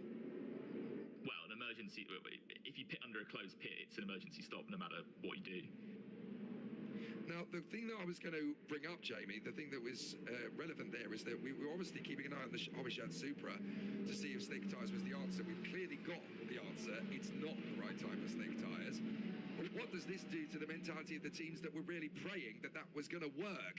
Because there's a few teams that were obviously losing a massive amount of ground. Hiroki Ashura in the keeper Tsurumo, the Impul, the Bertrand Baguette, to name just a couple of them. And it looks like they've only recovered the Hobbyshot Supra to the other side of the road for now. But for those two teams that were losing time, and certainly for any other team that was hoping that slick tyres was going to be the game changer, it's clearly not going to be. So how are they going to cope with the situation? Yeah, well, you've really got two options. One is to brave it out, just keep going and hope the safety car kind of resets things. But if you have kind of burned through your wet tyres, you've always got the option of coming in to take on more wet tyres. Don't change to slicks, do your driver change, get the driver change done, because we are now almost at lap 28, so any driver changes that take place after that, that will clear the minimum conditions. So I wouldn't mind betting we will see some teams take the opportunity to do the driver change onto a fresh set of wet tyres, maybe, different pressures. You never know what tyre pressures they've gone with. They might have made a miscalculation on that side and they have a fresh set of wets that will actually work much better because the tyre pressures are different. And they also have access to different compounds. So there's different options you can use. So I wouldn't be too surprised to see cars come in, put new wet tyres on. Of course, if it does dry out later in the race, they'll have to come in again. But I feel like at this stage, for those cars, they haven't got too much to lose now if they stay on the current set of tyres. And look at Toshiki Oyu, he's got his helmet on, and it looks looks like they're probably going to be bringing in Ishiura as soon as the pit lane opens, I think, and that will be for a new set of wet tyres almost certainly. So there is the leading car in GT300. They have done an amazing job, Kay Cozzolino, to pull that gap. There is the Ineos Supra number 2 getting ready. I say the number 2, but obviously they are a fairly decent pair of drivers, those two. And Kazuya Oshima currently behind the wheel, but going to be handing the car over to Nero Fukuzumi. And this is a great opportunity to see what he can do. I've got a sneaky suspicion that this could be Fukuzumi territory. This is the kind of racing conditions that he relishes. Yeah, although you would say the 14 was in quite good condition earlier, so I don't think Rookie Racing will be in a hurry to bring Oshima in. In fact, Tsuboi obviously was already closing in on Tsuboi. I think the gap had been down to about 4 seconds from before the safety car came out. So Oshima, in theory, has got a good car underneath him. Tsuboi, I think, still managing okay, but and now the 25 has got going again, so I think we will see them trundle into the pits, but looks like there's damage to the rear splitter there, so that's probably going to be the end of the day for that team. So I think the cars that are in good shape now, or were in good shape before the safety car, will be the ones that will stay out, and the ones that were struggling will be the ones that come in, but it will be for wet tyres because it's definitely still too early for slicks. Right, the reason we haven't seen the replay, of course, of the reason why the Hobbyshad Supra and the KG's Lexus both trundled into the pits with damage is clearly because they haven't got a replay. They probably would have shown it to us by now if they had, or either that or they're still in the process of searching for it. But now we're going to get to see the process. Now, this is unique to Super GT. If you're watching this category for the very first time, this is a very unique procedure that only really occurs in the Automax Super GT series. You've got 4 marshals there, 2 on one side holding the GT500 board and 2 on the other side holding the GT300 board.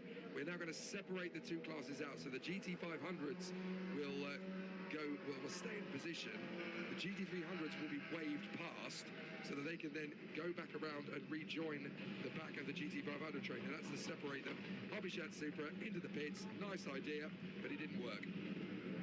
Yeah, it was worth a go, I think, from their position, and that's the thing. When you're almost at the back anyway, it might seem like a foolhardy thing to do, but what's the alternative? Just circulate in the 20s and come home in the 20s. You know, I think it was not completely unreasonable in their position, but it was obviously noteworthy that nobody else tried it.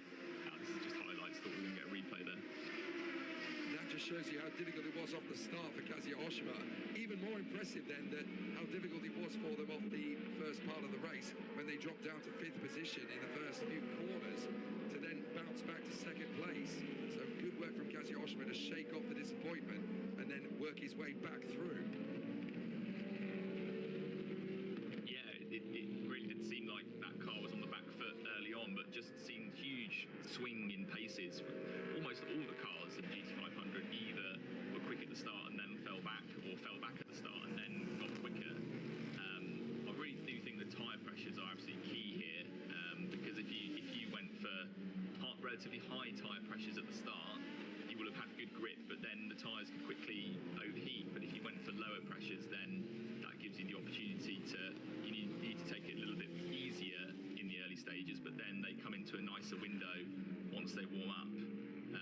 So that's something that they can kind of address when they come into the pits for their first pit stops. But of course now, anybody that pits in either class will soon find themselves at the tail of the field. So because we've just had the safety car to close up the pack, so it's not an easy decision to make by any stretch.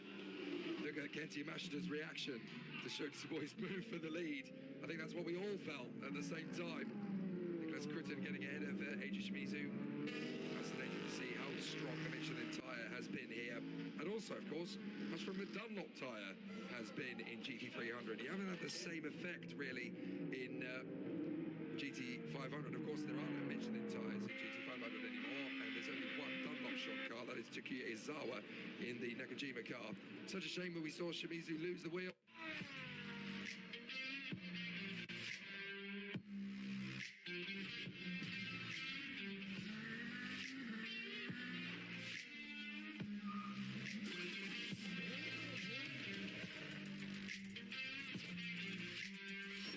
hairpin. There's the move. They're going to be side by side. This could be perfect timing. Sweet pass. 9番輸送 GS100 You can use all GS on top.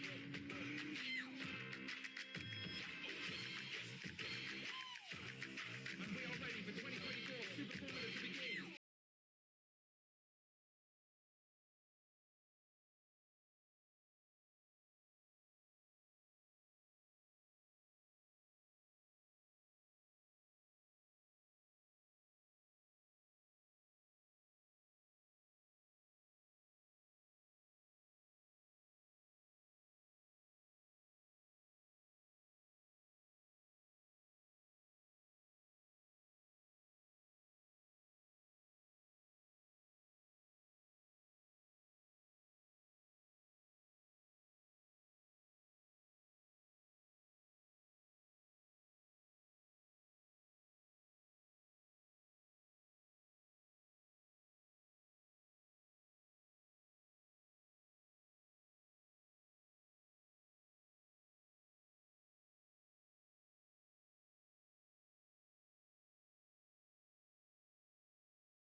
Of course, taking the gamble on slick tyres, the Hobbychat Supra spun off the road, and then it looks as though there's been some contact there potentially with Mario Nita in the Lexus. Both cars appear to have dropped out of it, and that's brought us to the safety car that we're currently under.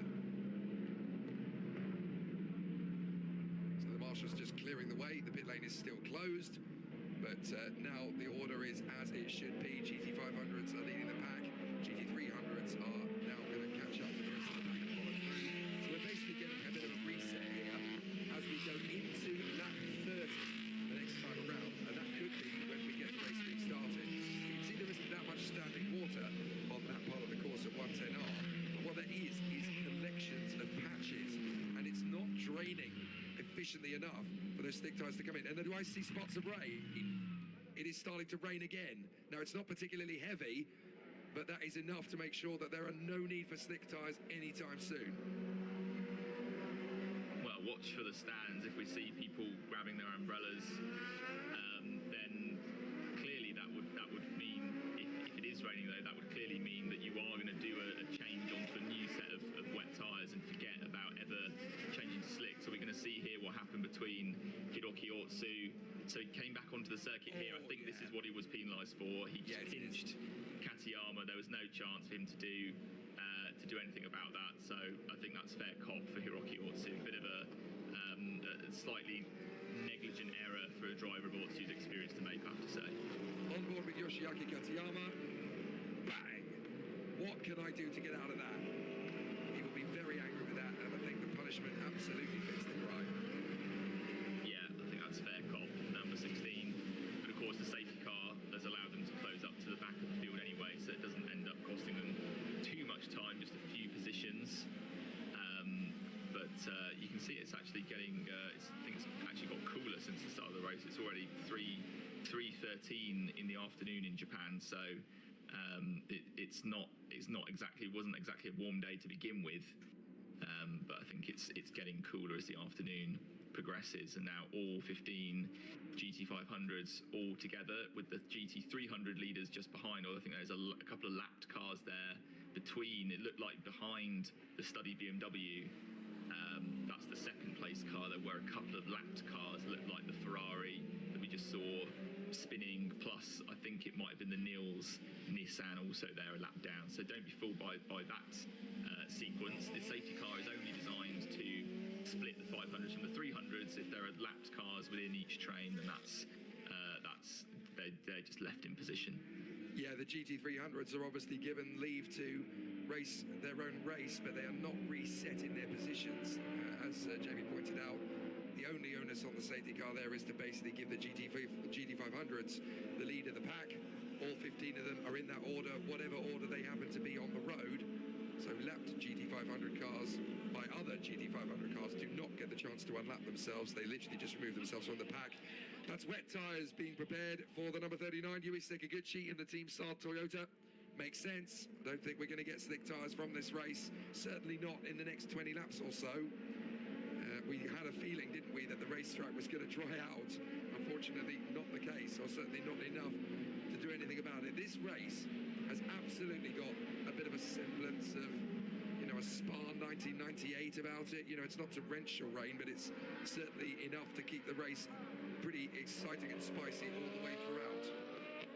It felt like the first kind of 10 laps, the track really improved, and then it's probably more or less stabilised. Still some standing water at all the places really where there was standing water at the start of the race. Not as much now, but still enough to make it very, very treacherous indeed, especially on slick tyres.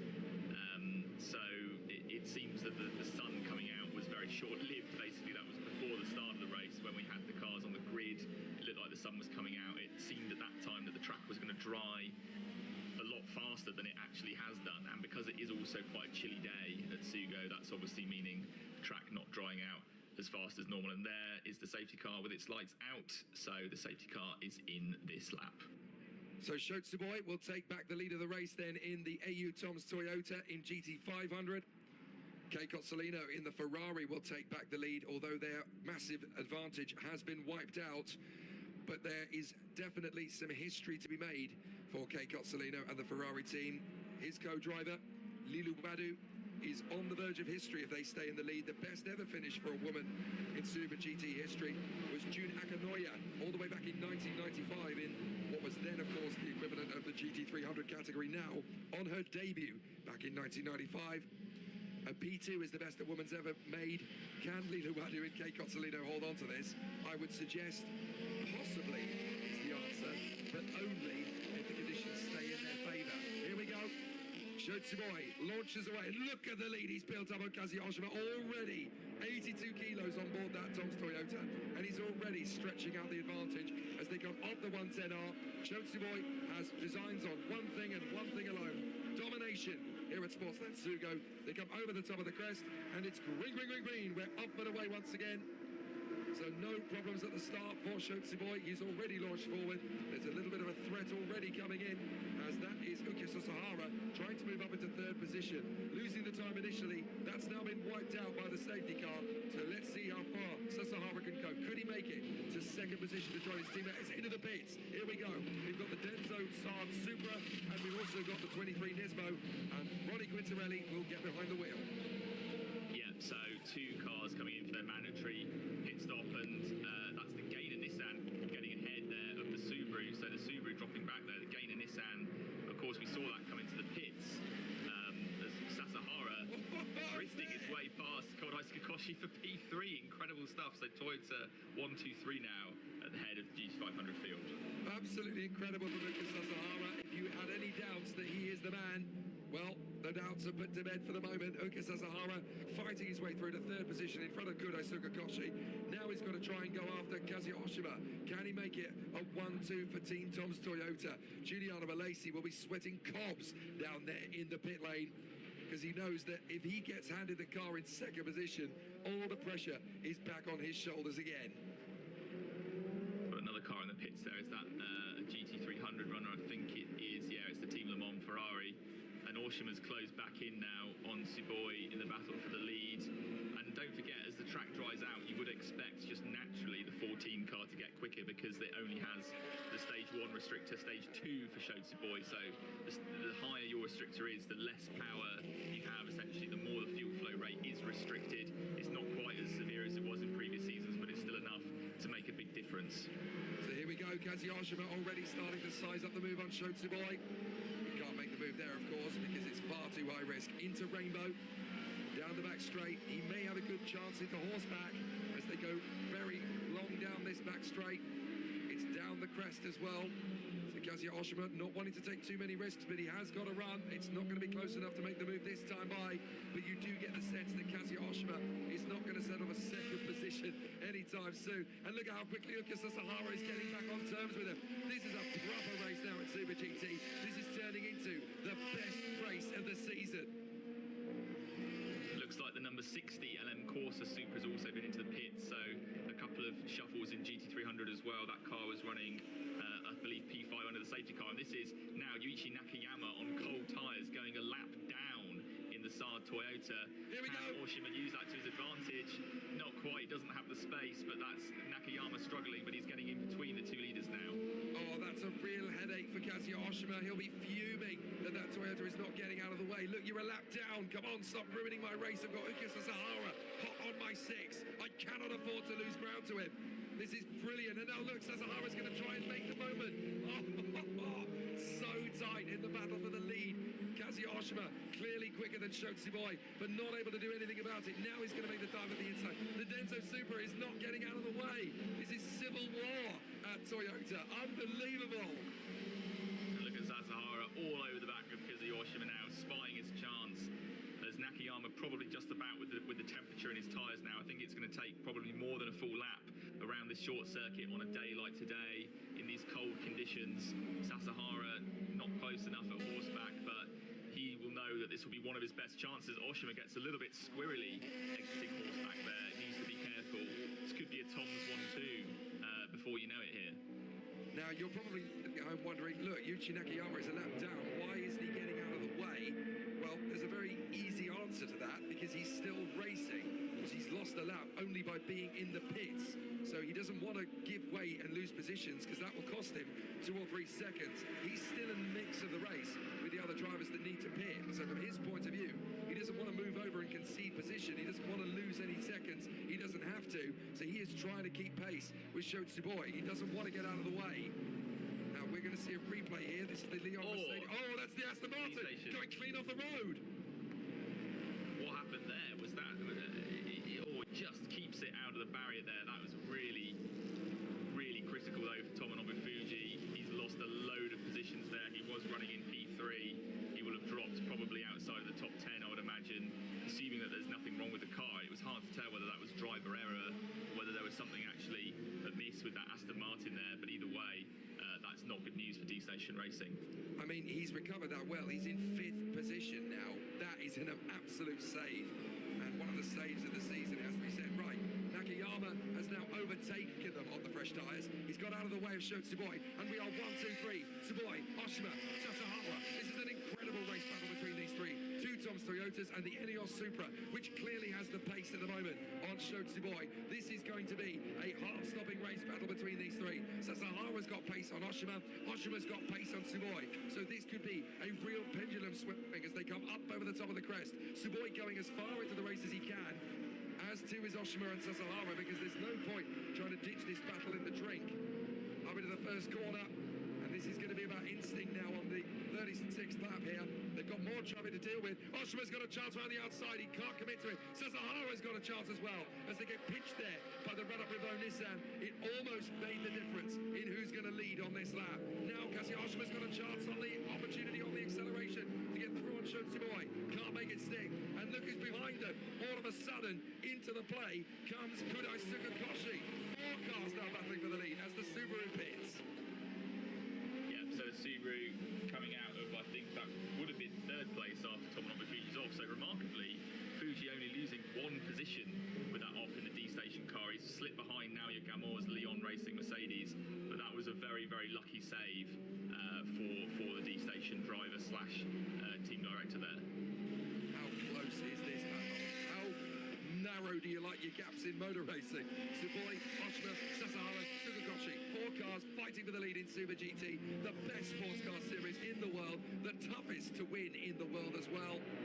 And Oshima is right on Tsuboi's tail. Tsuboi really struggling with this stage 2 fuel flow restrictor. This is where Oshima can really pinch him, going up over the top of the crest. He's not quite going to get close enough to him going into turn 1, I don't think, but he can certainly get the run off 2 or even 3. Oshima's having a think about it, but Tsuboi parks his car neatly in the middle of the road. Sasahara's trying to get the onslaught. Now they've got the Le Mans Ferrari in front of them. That's Yuji Katayama, I do believe, who is in the... No, sorry, it's Roberto May. Roberto May's taken over the car. But this is going to be an interesting one now. Here comes Sasahara going up the inside of Oshima. Is that going to be enough to get into second position? Oshima trying to fight it, but he's held up by Tsuboi. Sasahara gets there. Beautiful. That was really opportunistic by Sasahara, wasn't it? I think Oshima just lost his chance to try and force the issue on Tsuboi. And look at Sasahara now. He's got the team car in front of him.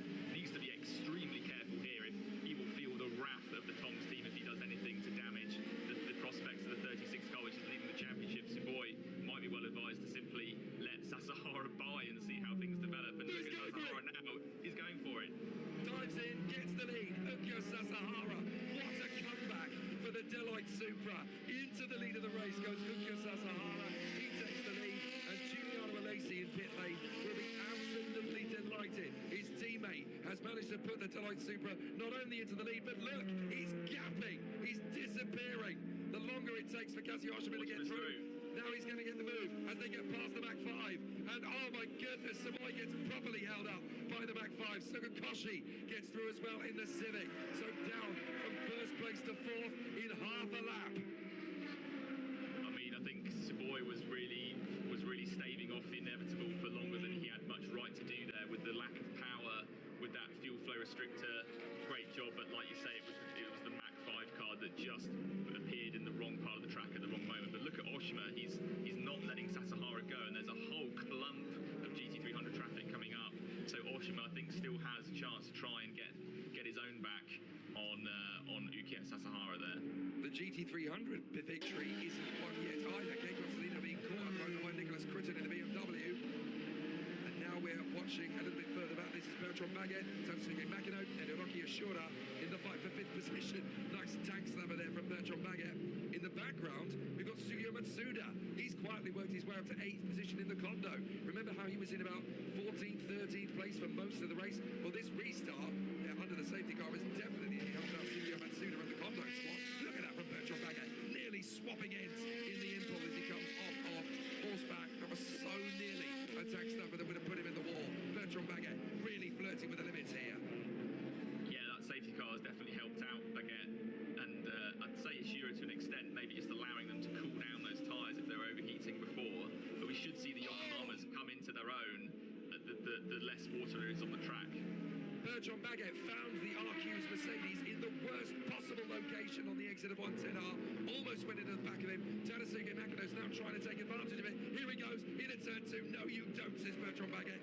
That was not me making a mistake. That was me getting held up. Don't even think you're going to get 5th position off me, sunshine. He tries again. Not going to happen. Not just yet, anyway. Look at Sho Tsuboi. He's just hemorrhaging time. That's Bertrand Baguette just behind him. Yeah, so Tsuboi struggling, and Makino now will probably be able to spot in the distance his championship rival. Sho Tsuboi is not that far up the road, so that's going to be a real motivation for him. He's really turned things around. It was not looking good for the number 100 at the start of this race as far as the championship was concerned. But Tsuboi now only a few seconds ahead of that car's nearest rival in the championship. But they've still got Bertrand Baguette in between the two of them in that import Nissan there. Try to convince me that Super GT is not the best form of motor racing in the world right now. I promise you, you will fail. This is just brilliant. Hiroki Ashura right in behind Tatsuya Makino. Bertrand Baguette's been given license to pull away a little bit because he's got his eyes firmly set on Sho Tsuboi up the road. But here comes Hiroki Ashura. And of course, riding behind Sugio Matsuda. Matsuda's putting pressure on Ashura in the Keeper Supra. He's not on the graphic, but he's right there in 8th place in the Kondo Nissan. He's got a real shot at this. He's closing up on the Keeper Supra over the top of the crest. All Sugio Matsuda needs to do is keep a clear head, and he might get 7th position here just in the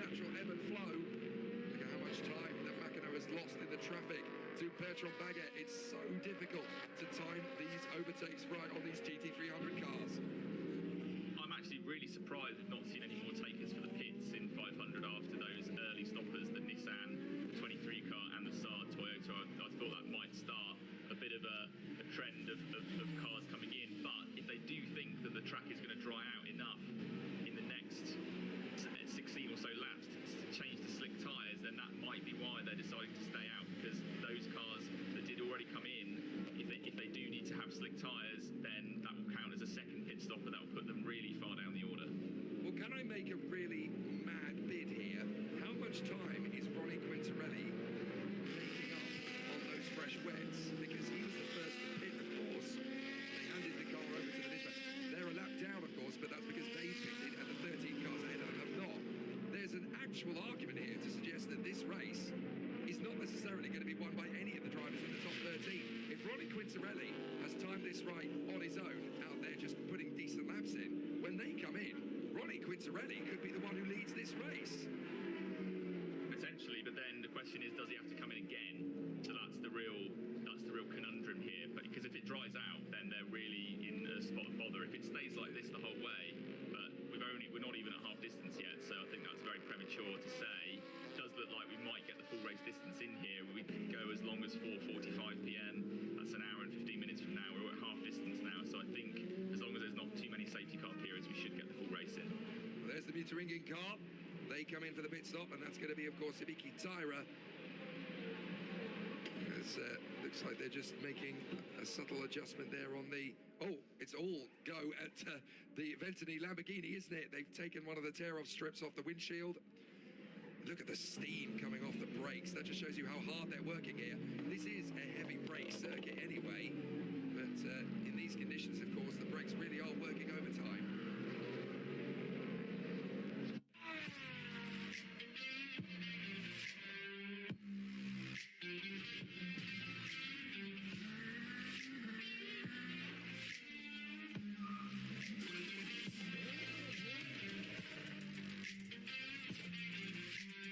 To the hairpin, there's the move, they're going to be side by side. This could be perfect timing. Sweet pass. 中間輸送 CS は外れて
Hiroaki Yoshida and Sugio Matsuda in the Kondo. And Bertrand Baguette has now been held up enough in the traffic that this could be a chance for Makino. Makino really starting to sense an opportunity again here on Bertrand Baguette.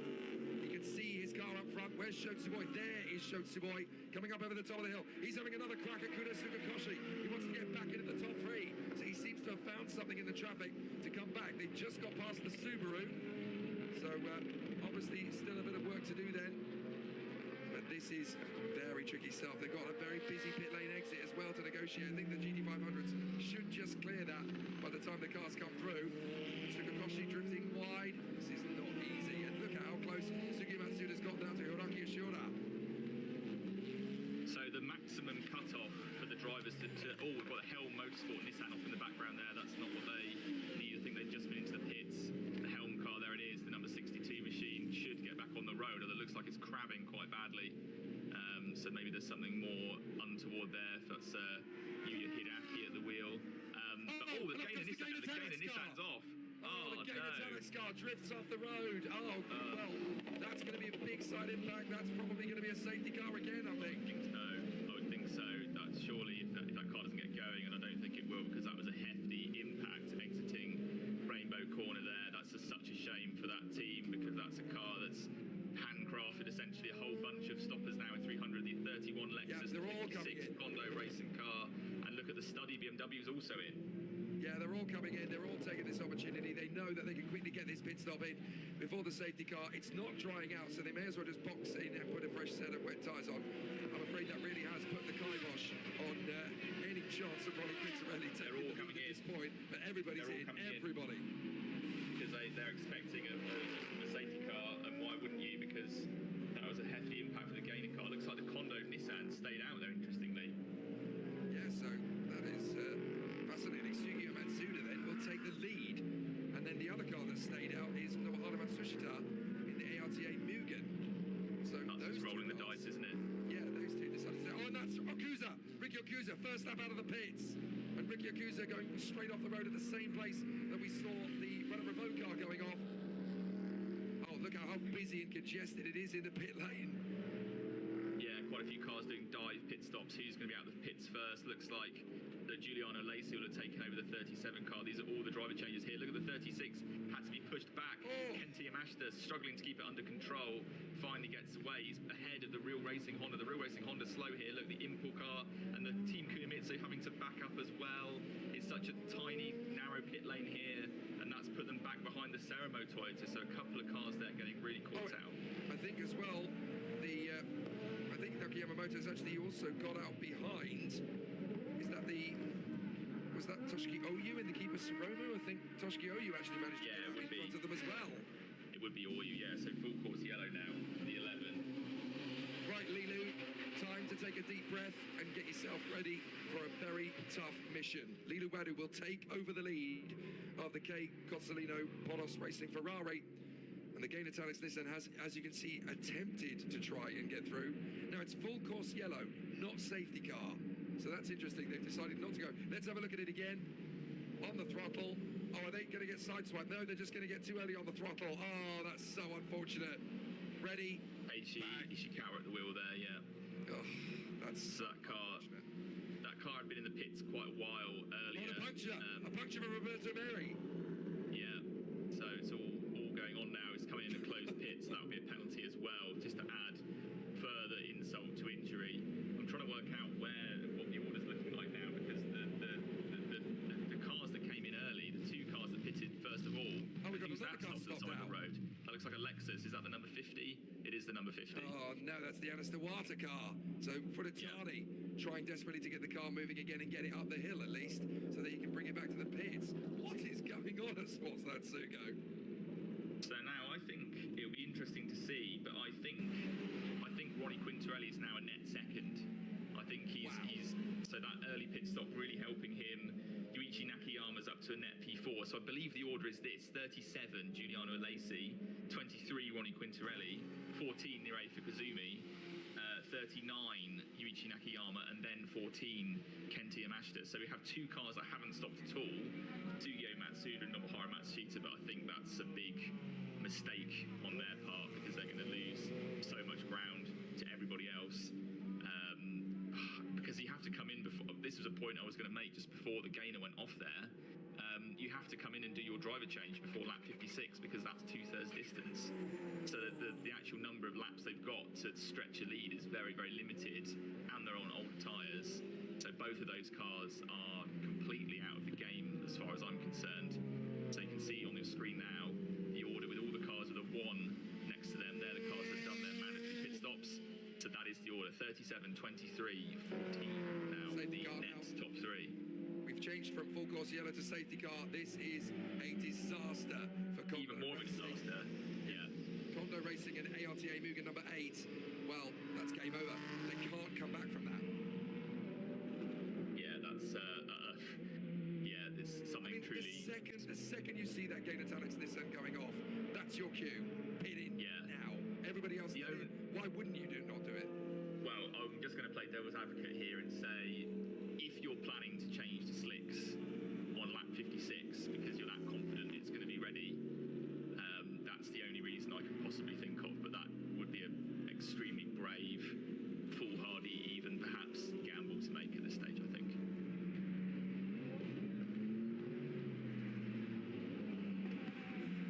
Well, this race really is the gift that keeps on giving, isn't it? Ronnie Quintarelli, that early pit stop, they now find themselves in second place. If it doesn't dry out, then Giuliano Alesi has got the pressure of going toe-to-toe with Ronnie Quintarelli. I mean, I genuinely can't think of a racing driver I would like to go toe-to-toe with less when he's got his dander up. Ronnie Quintarelli is a man you do not want to cross when he is on his A game, and Ronnie will absolutely show Giuliano Alesi every trick up his sleeve. This is going to be a great fight for the win. Essentially an all-Italian battle, if we sort of count Alesi as a French Sicilian or French Sicilian Japanese even. So yeah, take your pick, but certainly you could say it's an all-Italian battle for the win. What we're seeing a replay of here.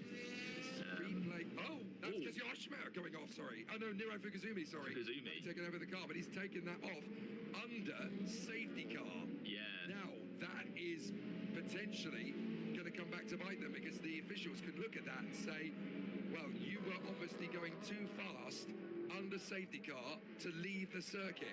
So that could actually come back to bite them. Yeah, quite possible. We have seen that before. So I think Fukuzumi got away without losing position there. I think he's in the position that he should be, which is a net P4 ahead of Kente Yamashita. But yeah, when there are course vehicles on the car, you don't want drivers pushing harder than they need to under the safety car. So keep an eye on the race control message board to see if there's any investigation into Fukuzumi. That would be really his first misstep of the whole season, I would suggest. Well, good old Jens Sabota. He's always where we need him to be at the right time. And we are being given shows of the incident that actually took out the Hobbyshot Supra and the K-Tunes Lexus. Incredibly, the car that essentially instigated the initial spin for the Supra, want to take a flying guess? It was the Gain Italics Nissan, the number 11. So that is pretty dramatic, considering that's the car that's now obviously put us under full course yellow and then into safety car. So that was their second incident. Yeah, really unfortunate. So actually it wasn't just Kimi Asato or was it Matsu at the wheel, I can't remember. Wasn't just losing control with the slicks. That was a three-way contact. Sadly the TV cameras clearly missed it, and that was also responsible for taking out the K-Tunes Lexus. And that's an interesting one, isn't it? In GT300, the Leon Pyramid Mercedes now to P2, and we have a car that's not stopped. That's the Pacific Mercedes in P3 on the road, but of course with having not done the mandatory pit stop, that car will drop back when it does so. So that's worked out well for the Leon Mercedes, less well for Seiji Ara, who's now at the wheel of the study BMW. So that car no longer in P2. I'm trying to pick out where it is in the queue.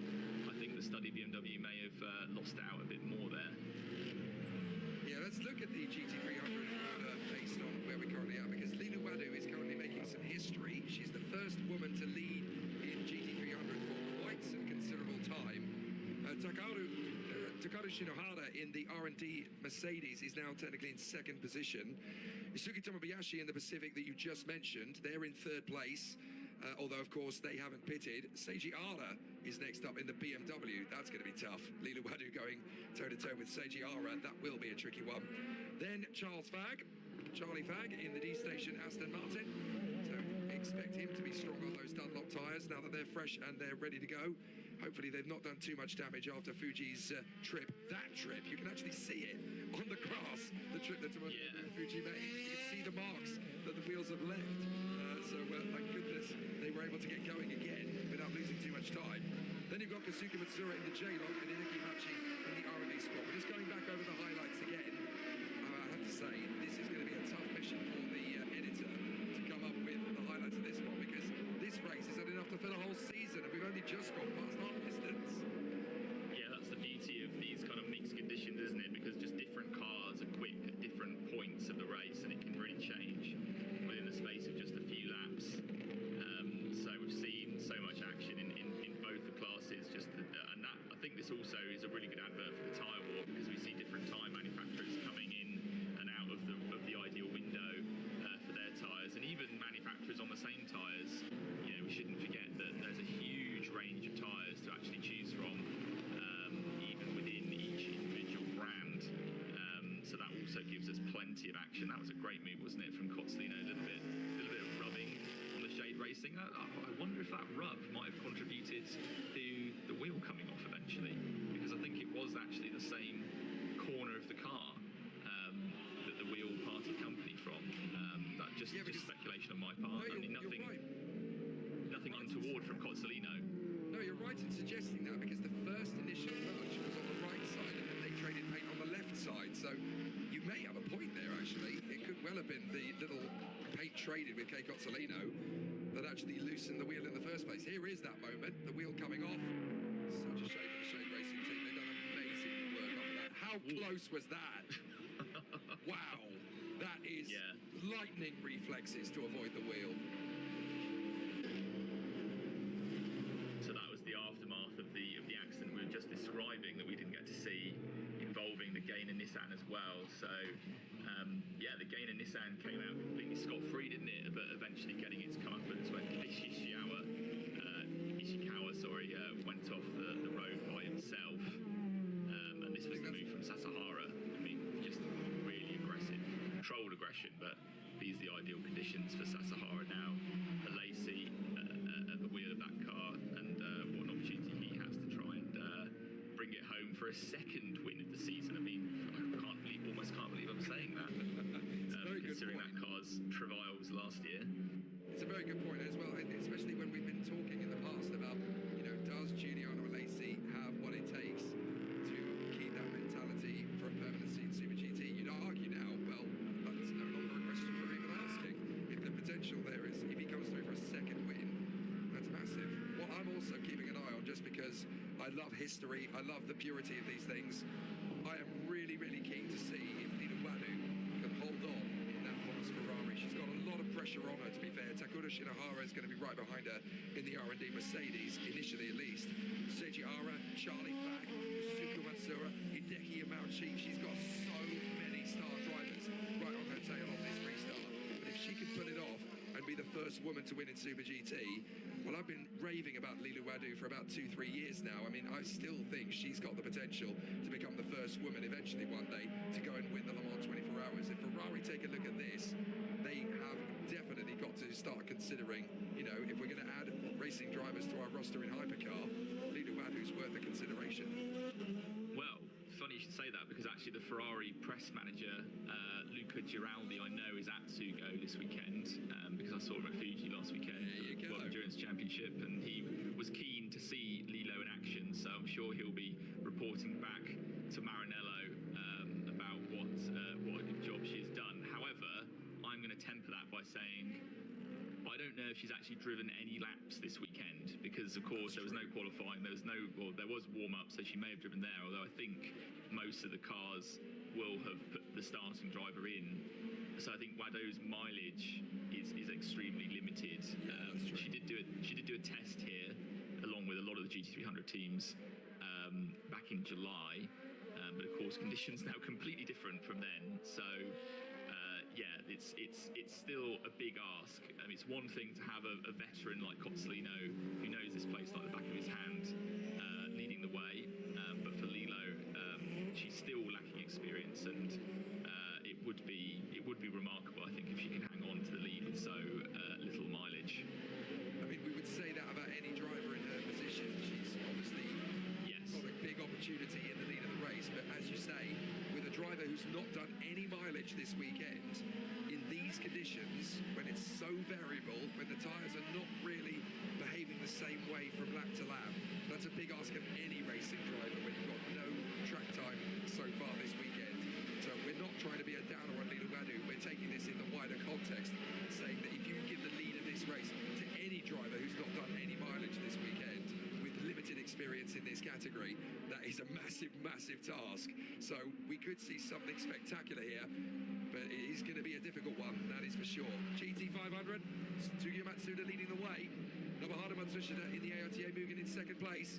But in reality, these two are prolonging the inevitable unless they manage to get Lady Luck pay them a visit with the drying out of this circuit. If it dries out effectively enough and they can make their pit stop in 8 laps' time and go to slick tyres, then they've got a chance. But that is an unbelievable ask. I can't see it. I mean, look at the amount of standing water still there. Yeah, it's the 23 Nissan taking the chance to cool its tyres. Just going back to Wado very quickly, I just checked how many laps she did in practice. She did 9 laps in practice, but judging by her fastest lap time, they were in conditions actually much worse than this. She was in the car when the rain was at its heaviest. So, okay, she has done a few laps this weekend, but these are completely different conditions. So just to follow up on that point there. And don't forget, as we watch the 500 leaders, the 16 ARTA Honda there and the Nakajima Racing car, P3 and P4 on the road there, but they're actually a lap down. So it is Giuliano Lacey who is the net leader once the leading 2 cars, of course, also come into the pits. Yeah, Ren Sato and Ricky Akusa obviously had the cars take over for them. In fact, Ricky Akusa's already had enough. There's some damage there for Ren Sato, courtesy of the issue that we saw earlier on from the spin that brought them into a penalty anyway. Ren Sato now behind the wheel. But yeah, the chances of this circuit drying out enough for slick tyres in 8 laps' time. I mean, the other way that's is if we have the Tropic of Capricorn making an appearance. Yeah, look at the rivers there as well in Rainbow Corner. It would be far too risky, and they're going to drop out of the points. They most likely won't score points unless maybe there's another safety car that closes things up. I feel like that's their best chance. Safety car lights are out. We're going to have a restart on the next lap. Here we go, Giuliano Alesi versus Ronnie Quintarelli. That's the real battle for the victory we want to be keeping an eye on for the moment, because we are almost certainly convinced here that Sugio Matsuda and Nobuhara Matsushita have got this strategy completely wrong, or at least their team managers have, in keeping them out rather than pitting them when the Gain Italics Nissan went off the road. They're gambling on the track drying out in the next 7 laps. That's one heck of a gamble. I hope you've got snake eyes lined up. But Giuliano Alesi, who is the 5th car in the queue, because obviously the 3rd and 4th cars are Ren Sato in the ARTA Mugen and Ricky Okusa in the Modulo Nakajima, a lap down.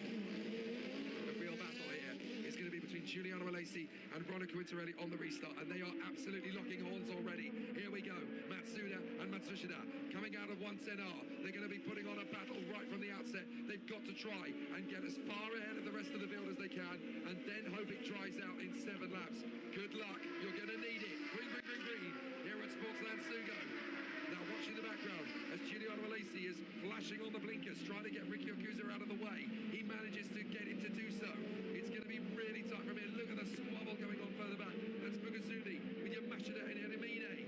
Kazuki Hiramine, I think, managing to get through. Yeah, Hiramine is ahead of Kenti Yamashita now, so good restart for him. He's going to have a point to prove. Toshiki Oyo as well. That's up the inside of Kakinoshi Ota now, the wheel of that Real Racing Honda. So Oyo on the charge. Look at Oyo now, challenging Kenti Yamashita as well. So Oyo really going for it on Kenti Yamashita, but here is Kazuki Hiramine, and he's got his eyes firmly fixed on Nino Fugasuni. Clearly, the Bridgestone shod Nissan going very well on the first part of that. Look at the wheel spin from Kenty Yamashita. Quintarelli and Lacey side by side. They're going to go for it. Quintarelli's going to get the lead here. Surely Quintarelli's going to make no. Lacey around the outside. He got pitched there by Rensato. And watch out because there comes Nakayama. Nakayama in the Saab gets through past Quintarelli. Oh my goodness. Yuji Nakayama could snatch the lead off both of them here.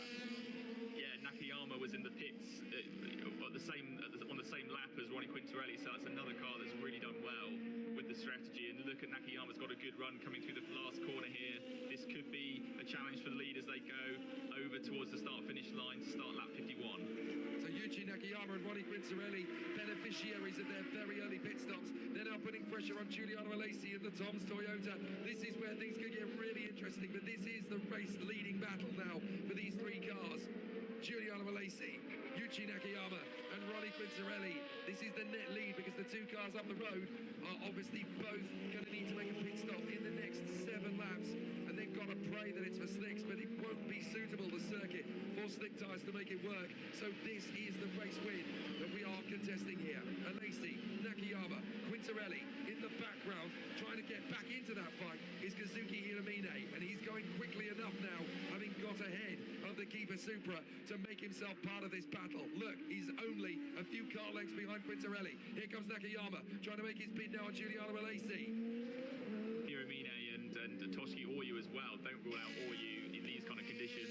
He's super quick around Sugo. Look at Nakayama's almost got the overlap into SP in, but not close enough. I feel like this is going to be very difficult for Alesi to keep Nakayama at bay. But the 14 car has gone backwards, and Refa Kazumi, who we think might have a penalty coming his way, no confirmation of that yet. One driver that does have a penalty, however, is Roberto Meri for pitting under a closed pit, as we suspected. That was always going to be the case, as into the pits comes Sugiya Matsuda. So Matsuda is in. That was inevitable. So the ARTA Civic of Matsushita comes in. And that, I'm afraid, is game over for the Kondo squad. They're never going to win the race now. So out in second position, not third. It is now Giuliano Alesi taking over from Yuji Nakayama. A very unhappy Sugiya Matsuda will hand the Kondo Racing car over, of course, to Tebe Notori. But there is no victory in the offing for them. There is for this man, but he's got a big pressure cooker bubbling up behind him. Alesi has got the pressure of Yuji Nakayama, Ronnie Quintarelli, Kazuki Hiramine, and probably Toshiki Oyu as well.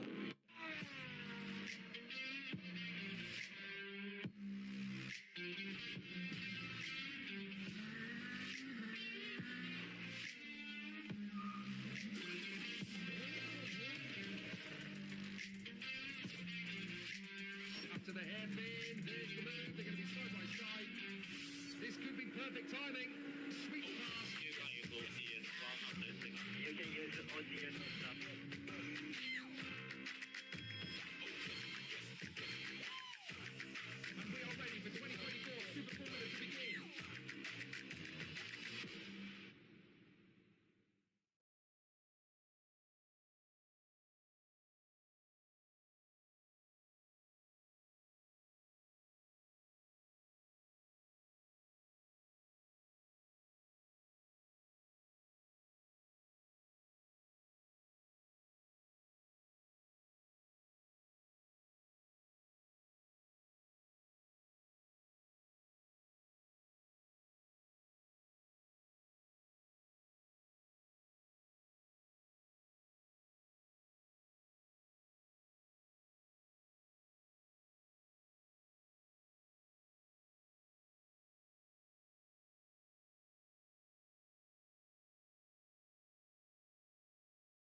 GT300. Lilo Wadu's got a lapped car in between her and Takuro Shinohara. That's the LM Corsa Super. It's a lap down. So that is the battle we're watching now. I think Shinohara's going to get the move done. There he goes. So that is the lead gap now. A couple of seconds in the favour of Wado as the J-Lock Lamborghini clears also. But I think that Lamborghini's further back, not actually fighting for position as the 88 car that's running in P9 currently. So quite strung out of the GT300s. There's a wide variation of pit strategies, but all the main players have been in the pits. And it should be a straight fight now between Wado and Shinohara. I mean, Wado is obviously focusing on trying to get the win here, but the podium is still very much on for her if it's not possible. So you've got to look after the car. You've got to make sure the tyres can go the distance. Shinohara right in behind her now. This is absolutely his territory. He knows this car, this circuit, and these tyres absolutely perfectly. So this is where he can really make a play. Lilu Wado has got to be so focused, got to be so careful. Don't think about this corner, don't think about this corner. Think about the longevity of the car. Think about the longevity of the tyres. Even if you lose out to Shinohara now, you can always get him back later if you watch those tyres, if you keep them fresh. But this is Lilu Wado under the biggest pressure she's ever been in motorsport at this point. Lilu Wado leading in Super GT in the 300 category. No woman has ever won a race here in this championship. Only second in 1995. And this is where she has a chance to make history under the gaze of the Ferrari team's press manager, keeping an eye on things this weekend in Matsugo.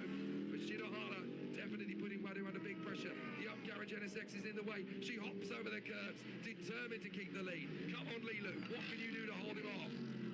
Well, it's really difficult, isn't it? Don't forget the Mercedes is on Bridgestone tyres. This is a battle between different tyres. It might be that the Bridgestones are just coming a bit more into the window now as the track dries out, the standing water gets a bit less, fewer opportunities to cool the tyres when they begin to overheat. But Wado just about keeps that Ferrari nosed in front of the Mercedes. She's got enough of a gap to keep it under control into horseback corner, but she's got to make that Ponos car as wide as possible now to keep Shinohara at bay. I mean, there's 30 more laps of this to go, so it's going to be a real test of her abilities, and like you say, Ferrari keeping an extra close eye on her this weekend. But look at the context of this. They know that the Bridgestone tyres are going to come good. They know that she's up against the driver who is in the best possible position. She's doing an incredible job to hold off Shinohara for this lap. Any other driver might have just rolled over and let him have it. No way. Lilu Wado is no pushover. She is doing an amazing job here to keep Shinohara in the Leon Mercedes at bay. And this is an amazing advert. This is her saying to Ferrari back in Maranello, I am not just another pair of hands. I am your future. Sign me up for the Le Mans team. I can do this. Kei Consolino watching on. He must be stressed to the max. He must be so impressed as well. Yeah, I had the chance to speak to Consolino at Fuji about how it's been to share the team with Wado, and he couldn't sing her praises enough and said I'd be delighted to be with her, again next year. She's a brilliant teammate, he says, and as she learns the tracks and gets more experience in Japan, she's only going to get better and better. He said, we haven't seen the best of Lilo yet. Well, perhaps now we're seeing it today. Who is the next woman with the best chance to win Le Mans? You're looking at her, in my opinion, Lilu Wado, holding off Takuro Shinohara, and she's actually pulled a bit of a gap on the Leon Mercedes now that she's got up to temperature. Has she done enough to catch the Leon Pyramid Mercedes out and exploit their best tyre use? Has she been able to find a bit of a maxim to keep the car going? Good work from Lilu Wado so far in GT300. Right, we need to get back on the focus of GT500 as well, because now we've had the ARTA Mugen come into the pits. The gamble hasn't worked. Tomoka Najiri's taken back the car, but he's down in 13th place, just ahead of Tebe Natori. Here we go, perfect timing, because it's Kazuki Hidamine now battling with Toshiki Oyu for second position. So Nakayama and Quintarelli have both been overtaken. Yeah, we missed a whole load of overtakes there in GT500. We were too busy focusing on Lilo Wado and Takuro Shinohara, but now Hiramine and Oyu both going together, both two super aggressive, hungry young drivers with a point to prove, I think, in each case. But they're 8 seconds behind Juliana Lacey now, so somehow Lacey's really put pedal to the metal, and he's managed to get a huge gap over these two now. So you have to say, okay, still plenty of time, and still a 1/3 race distance to go as we come into this lap, but those two need to start catching up quickly as Quintarelli loses another place. Don't forget, he's on much older tyres than those around him, so that strategy may track continues to dry. It almost looks good enough for slicks, maybe not quite, but it wasn't enough. It wasn't in time for the late stoppers, the 24 and the number 8. But I would say if there's somebody further down the order willing to gamble, then maybe there's just about enough time left in this race to make it work. Toshiki Oyu really starting to put Kazuki Inomine under some pressure as they deal for second place. They flash past us on the way down to horseback. They're going to have the AOTA Mugen to the left side. Shouldn't give them too much of an issue. Toshiki Oyu just trying to clear him, has done so. So on the next lap, these two will be at each other's throats. But as you mentioned there, Jamie, Giuliano Alesi putting 8 seconds on the rest of the pack, including these two. That is phenomenal from a man that we were doubting had the staying power to mix it permanently full-time in Super GT. What a turnaround from him in 2024. Winner earlier this year in couple with Ukyo Sasahara. Sasahara did a lot of the hard work earlier on, but I have to say, from Giuliano Alesi, it's coming of age time. Great to see. Yeah, let's just keep an eye on the gap between Alesi and Hiramine. It looks like it's staying steady about 8 seconds as Wadu's got Shinohara still filling Ferrari's mirrors. Looks like those two cars are pretty evenly matched in a straight line. There were some talks earlier in the year about the 296 being extremely quick in a straight line. It doesn't quite have the huge advantage maybe we've seen in previous races, but it does look that we've got FIA GT3 cars at the head of the field. They do look fairly evenly matched on that front, so it's going to be about who's got the tyres underneath them as the track improves, as more of a dry line emerges at various corners of the circuit. Now we have Gamor watching on, of course, and Keikot Solino even more nervously because this is such a huge chance upon us. He knows this may be the only chance of the year they get to actually win a race, so he's really hoping that they can take full advantage of it. And let's not forget that in the third position car, Seiji Hara in the BMW is 15 seconds back from this. So this is a straight fight between these two cars. Lilu Wadu has got to hold this together for the next 26 laps. This is so difficult for her. But look at how admirably she's getting on with this. Ferrari will be loving this. It's been so long since they've even had a whisker of a Ferrari driver that they could possibly consider to be a long-term aspect. I mean, you could argue a few years ago that the Spanish driver Laura Camps was a really exciting prospect for them. It never really materialised, and you could argue that Ferrari didn't really give her the opportunity to blossom a couple of seasons ago when she came out of karting into cars. She's now mixing it and doing a great job in the Indian Racing League, by the way.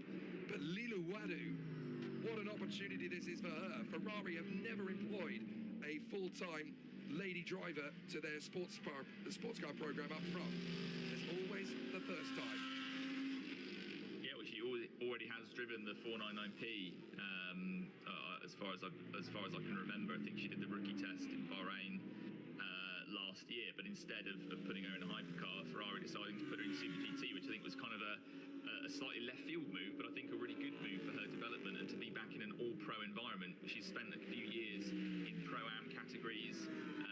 In the World Endurance Championship, she was in GT-Am, sharing a car with drivers not of the absolute top draw, as we see side-by-side action there, and that's Toshiki Oyu up to P2. Oyu's got through. Hiramine. Fantastic from Toshiki Oyu. He is there in front of Kazuki Inomine. Hiroki Ashura applauding back in pit lane. Now they are back towards where they needed to be at the start of the race. They get around the outside of the BMW, and that is well done from Toshiki Oyu. Now, the big question. Someone of Toshiki Oyu's ability and talent has what it takes to go after Giuliano Alesi. What an unbelievable overtake round the outside of Charlie Fagg in the Aston. I cannot believe even Toshiki Oyu, even the audacity of Toshiki Oyu was enough to pull that off. Unbelievable. Oyu really is an incredible talent. He's not the most consistent driver in the field, but I feel like we're seeing a much better side of him now. He's with Toyota. I think ARTA wasn't the right environment for him, switching from Honda to Toyota. We're really seeing the best of him. And look at the 23, they've given up the ghost. Is this slicks? I wonder if they're on slicks. It's hard to tell, but you think there's a possibility because those tyres they were on before were just not working at all. Well, if anyone is going to make slick tyres work first, it's going to be Ronnie Quintarelli. With all the experience in the world, he's the one who's going to make the difference here. Look at this. This is wonderful to watch. Lilu Wadu ahead of Takuro Shinohara and matching him. Absolutely his equal in this battle. Every time he gets close, she finds the ability to pull away again. So it's wonderful. They are literally just matching each other pace for herself. The decision to put her in Super GT, absolutely vindicated. Right, And this here is the is... battle for P3, but they're not catching the lead 2, are they? They're 18 seconds back now. There was about 15 seconds a few laps ago. So, and the Subaru also not out of contention there in P5 for a podium finish. So this is now the battle between Michelin tyres and Dunlops. Perhaps now the Dunlops coming back into the window. Charlie Fagg as well. This is another track. This is a track that he doesn't know. I don't think he was at the Sugo test in July. So this is a bit of a voyage of exploration for him. But he's got another great opportunity to taste the champagne in Super GT. What a start to his career it has been in this category. He's certainly picked up the Sugo circuit quickly, hasn't he? Right on the tail of Nicholas Crutten. This is, right on the tail of Segiara, I should say, which makes it even more impressive because Segiara, of course, this is his back garden by comparison to Charlie Fagg, just gets a little bit on the curve. That just overcooks the guy, and that's the back 5. The speed racer's gone around and recovered, so Fujinami manages to pick it up before we actually go for a full course yellow or a safety car. Good boy, well recovered from Kyoto Fujinami as the good smart Mercedes gets out of the way of the leading duo. There's an Arcu's Mercedes in the way. Is that going to give Shinohara an opportunity? No, dutifully gets out of the way. There's penalty news. Nirei Fukuzumi has been given a drive-through penalty. We thought that might be the case because of going off under the safety car, and also the 50 Arnage Anes Iwata Lexus, the same punishment of a drive-through penalty for Yuga Furitani. I can only presume that is also going off under his own volition. Look at that from Charlie Fagg. He's come back from that incredible lack of traction and he's just stormed up the inside of Segiara. Charlie Fagg in a 3rd position. What a comeback in half a lap. Well, that did look on the cars, didn't it? And here is the 14 car that's going to get the drive-through penalty. But that did look on, there it is, there's the confirmation. But that did look on the cars, didn't it? Because Fagg was all over the back of Segiara. But 18 seconds, well, it's... If the conditions really come towards the Dunlops now, you never know. There's maybe just barely enough time left in the race to catch the leaders. Significant there, Jamie, because they were just going past Ronnie Quintarelli on his dry tyres. So clearly Ronnie Quintarelli on slicks because they were, even GT300s were going past him in a straight line. So they've clearly decided to take the gamble and it looks like it's not working yet. So that's significant to keep an eye on. So Ronnie Quintarelli obviously being completely hoodwinked there in a straight line by Nino Fukuzumi. But what was significant was that the GT300s went, and there was Yuchineka Yama coming out of the pits as well in the Saab Toyota. Are they going to gamble on slicks? I'm just keeping an eye on Quintarelli's lap times. It was a 1:26 last time round, but the leaders are doing 1:15, so he's 11 seconds a lap slower. It's clearly too early still for slicks, but I think in their position he was just going nowhere on those worn-out wet tyres. It looked like a great strategy to begin with, but these wet tyres just burn up and wear out too quickly to go the whole race distance, so it hasn't worked out for them in the end. It looks like finally the conventional strategy was the right one as Fukuzumi now comes in to serve as drive-through penalty. Certainly good idea from the crew. Here we go. Liluwadu really starting to struggle for traction, coming off horseback. They work their way through the next pair of left-handers up towards the 110R. Takura Shinohara just gauging the position. She's done an incredible job for 12 laps. She's been at the head of this field and has not cracked under the pressure. Here comes the ARTA Mugen. Shinohara's got a run on Liluwadu coming off the turn of the 110R. Is this going to be enough for the Mercedes? Liluwadu can't really pinch it. She does cover the line for the moment. Brilliant from Liluwadu over the top of the crest. Shinohara now has to try again, but Liluwadu is placing the Ferrari in all the right places to irritate Shinohara. He's like an angry wasp on a picnic. Go away! But Liluwadu placing the car exactly where it needs to go. Another 20 laps of this, but she's doing a brilliant job so far, isn't she? And speaking of brilliant jobs, Giuliano Lacey now is 12 seconds to the good ahead of Toshiki Oyu, so far from Oyu catching up. Actually, Lacey has extended their gap. He's almost doubled it, in fact, so this is a brilliant drive from Lacey, I have to say, and really cementing his position in the Tom stable now, it seems. All the critics can finally keep quiet. But this is going to be Takaharu Shinohara's best chance yet on Liluwadu. Wadu holding. Perfect placement. There's no way through for Takura Shinohara into the horseback corner. He can't go left, he can't go right. Liluwadu is doing absolutely all the right moves here. This is a textbook race drive from a brilliant young race driver. Lilu Wadu, hoping to make history. No woman has ever won in Super GT, but this could be the first time of asking. All it takes is one person to make a difference, to change history, to break through the barriers. And Lilu Wadu is holding off the expert at this kind of game, Takuro Shinohara in the Neo Pyramid Mercedes. He's actually backing off a little bit. Now that's good tactics from Shinohara, just to back off a little bit and have another crack at her. Yeah, because it will be overheating the tyres running in such close proximity to Lilo Wadu. So perhaps just to, like you say, back off, give himself a little bit of breathing space, and maybe just see how things evolve. He's still got 20 laps to go, so there's still got every chance. Just looking at the gap back to third place, back to Charlie Fagg. It looks like he's not lapping as quickly as the leaders here, so I don't think Fagg's going to come into this battle. I think it will be between the two of them. Right, we're just keeping an eye on the championship, like keeping an eye on Kenti Yamashita, 5th position. I mean, that is very admirable indeed from Kenti Yamashita, considering the fact that that car has still got 82 kilos of ballast. Shotsuboy did a lot of hard work in the first stint.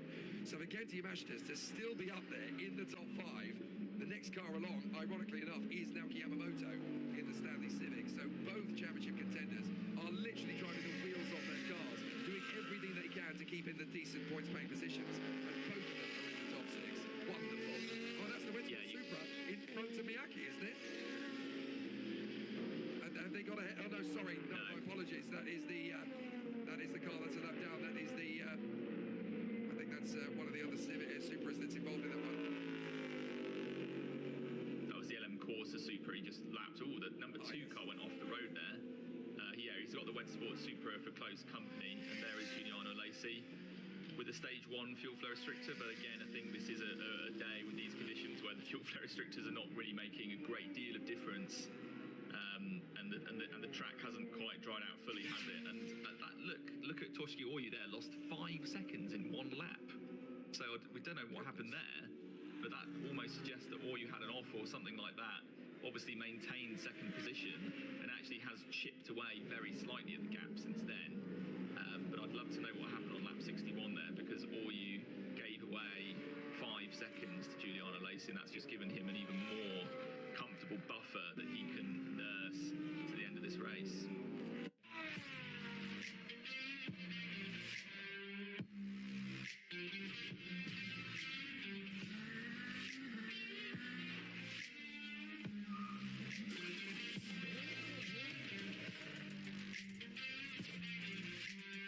To the hairpin, there's the move, they're going to be side by side. This could be perfect timing. Sweet pass. You can use OCS 100 seconds. You can use OCS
traffic if you catch the wrong battle on the wrong place.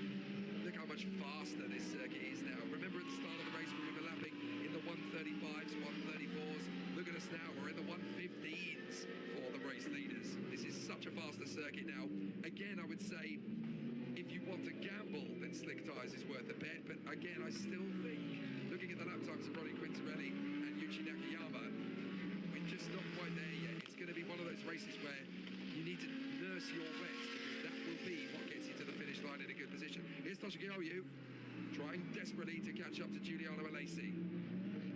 1:19 is the pace at which Ronnie Quintarelli's lapping at the moment. Nakayama a little bit faster at 1:17.8, so we're actually getting quite near the crossover now, but it's just too late to do anything, really, isn't it? And there you go, look at Toshiki Oyu, lap 61, 1:20, and then 2 laps later, he does his personal best lap of the race at 1:15.2. So something clearly happened on that lap that we didn't get to see. So I'll be very interested to hear afterwards what was the story there. But I think the chances now of Ceremo have gone 5 years without a race win. It was 2019 at Fuji the last time that team won a race. It doesn't look like today's going to be the day, but still a very good effort. It's a good points day for them as well, but also a very good points day for the 37 Toms Toyota, because they're already in quite a strong position, already up in 4th in the championship, and this will put them even closer to the summit if things stay as they are. So Giuliano Alesi has just done a 1:17.3. So that's a fairly slow lap compared to where we are when you look at the fact that Toshiki Oyu is doing 1:15s. So Yeah, he has lost a few seconds there. He's back down to 9.8, yeah.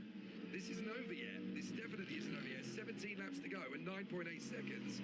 If there is still, even if Toshiki Oyu makes about 0.6 of a second, 0.7 of a second per lap, he could still catch Giuliano Alesi before the end. So there is genuinely a good chance here that Toshiki Oyu could turn this into a race victory. My goodness, he'll never be more motivated to do anything.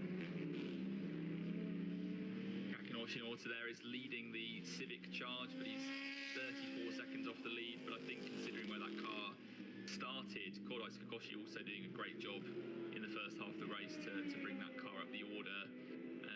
But it doesn't look like they've got the pace on this particular occasion to challenge the front runners.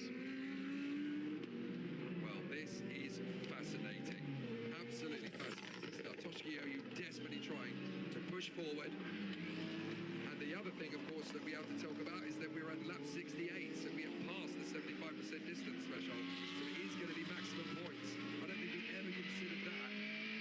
Absolutely incredible. Yeah, if you told me at the start of around about 1 o'clock when warm-up started an hour behind schedule that we'd get the whole race distance in, I'd have probably laughed at you. But here we are with 16 laps to go. We've got about half an hour until the maximum curfew, but if there's no more safety cars, I think we are going to get the full distance in miraculously. Gucci. A very interesting scenario here. Look how tight it is now between Walu and Shinohara. This is not easy in the slightest. But how long has she been able to hold this together now? It's about 25 laps roughly that she has held on here from Takura Shinohara in the lead. She's still got to do another 17 or so, 16 for the leaders, of course, in GD500. But she is doing everything she needs to do. Just take it one corner at a time, Leila. That's all you've got to do. One corner at a time. Place the car exactly where it needs to go. Work the tyres. Nurse them. Make sure they've still got life for the next 16 laps. She can do this. She looks like she's got the confidence to make it work. Yeah, you would certainly say that her pace is perfectly fine, because these two are still getting away from the third place D-Station Aston Martin, so there's nothing wrong with her pace at all. The tyres seem to be hanging on well, and even though Shinohara is still right there, he doesn't appear to have a great advantage. I think that Ferrari is just about quick enough in a straight line, even in the slipstream. Yeah. The Mercedes doesn't seem to be able to gain that much on the start-finish straight. That just gives her enough of a buffer into turn 1, and that's a huge help for any driver. It's basically free lap time, isn't it? And that just gives her that buffer. Still, of course, many corners for Shinohara to try and force a move, and here the number 5, Mac. Toyota is not making her life easy at all. Come on, Lilo, get round it. absolutely perfectly done, but Takura Shinohara is still putting a lot of pressure on the Ferrari driver. This is not an easy race to win now. Takura Shinohara's got his dander up, and he's got a good run off the turn at Rainbow. Now he's going to go down the straight. Lilu's got to park the bus in the middle of the road and squeeze Shinohara round the outside of Horseback. Is there going to be enough of an opportunity for Shinohara? No, he's got to yield and make sure that he gets the car round the next apex. Oh, every trick Shinohara pulls up his sleeve, Lilu Wadu's got a rabbit ready to eat it. Absolutely amazing. Just keeping an eye on the lead battle in GT500, but it's back out to 12 seconds, the gap between Alesi and Oyu now. So I think Oyu did catch a few seconds there, but it's just the to and fro with the traffic, isn't it? One driver gains a bunch of time, one lap, and then the other driver gains a load, and it just evens itself out in the long run. So I don't think we're going to see Oyu catch up now. He's 12 seconds behind with 14 laps to go. I think that's just too much of an ask, unless something truly dramatic happens. I mean, Lilu Wadu is currently channeling her inner Alain Prost, isn't she? She's looking almost slow, but I promise you, the way she's working the car through every apex, it's very similar to the way that Prost used to drive a Formula One car. It looked slow, but he was honestly so efficient. He was able to look after tyres, he was able to look after engine, look after brakes. It was the most efficient way to drive a racing car.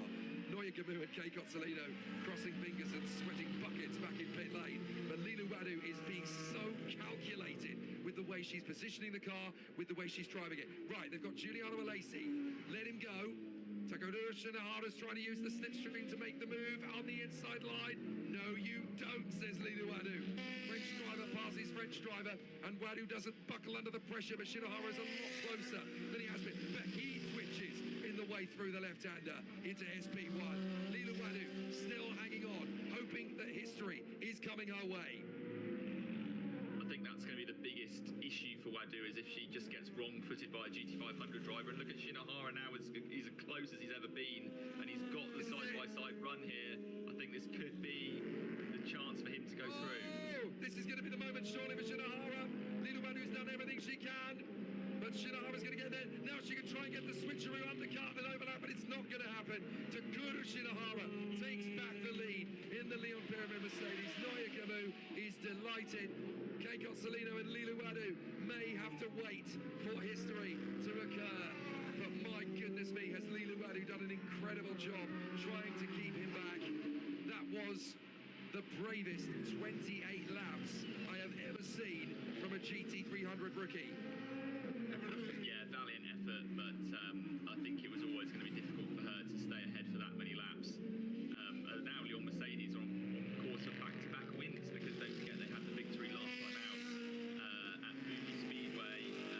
An absolutely dominant performance there. This one's been a bit more closely fought, but still, Bridgestone Leon Mercedes is proving a real force to be reckoned with now. In fact, they're going to move into I think a dominant championship lead now with the number 2 Yingling Toyota, only on course I think for at the moment a single point in P10. It's not been a good weekend for that particular team, so that's really going to change things up in the championship. But in GT500, I've just done some quick mental maths, which I know is always dangerous with 11 laps still to run, but I think this car here, the number 37 Tom's Toyota, is actually going to take the lead of the championship by a solitary point. Which would certainly make sense, considering it's on its way to its second win of the season, and it would be the first car this year to get 2 victories, which is the same scenario for the Leon Mercedes, of course. No other car this year has taken 2 wins in GT300 either. So there is Kenta Yamashita, and he is being hustled by Tadasuke Makado's teammate Naoki Yamamoto. The legend himself, Yamamoto, charging over the top of the crest to try and catch up to Kenta Yamashita. And don't forget, these two are fighting for the championship as well, with the Deloitte Super in the lead of the race. So if Yamamoto can catch and pass Yamashita, well, those couple of extra points could pay dividends when we get to Suzuka in December.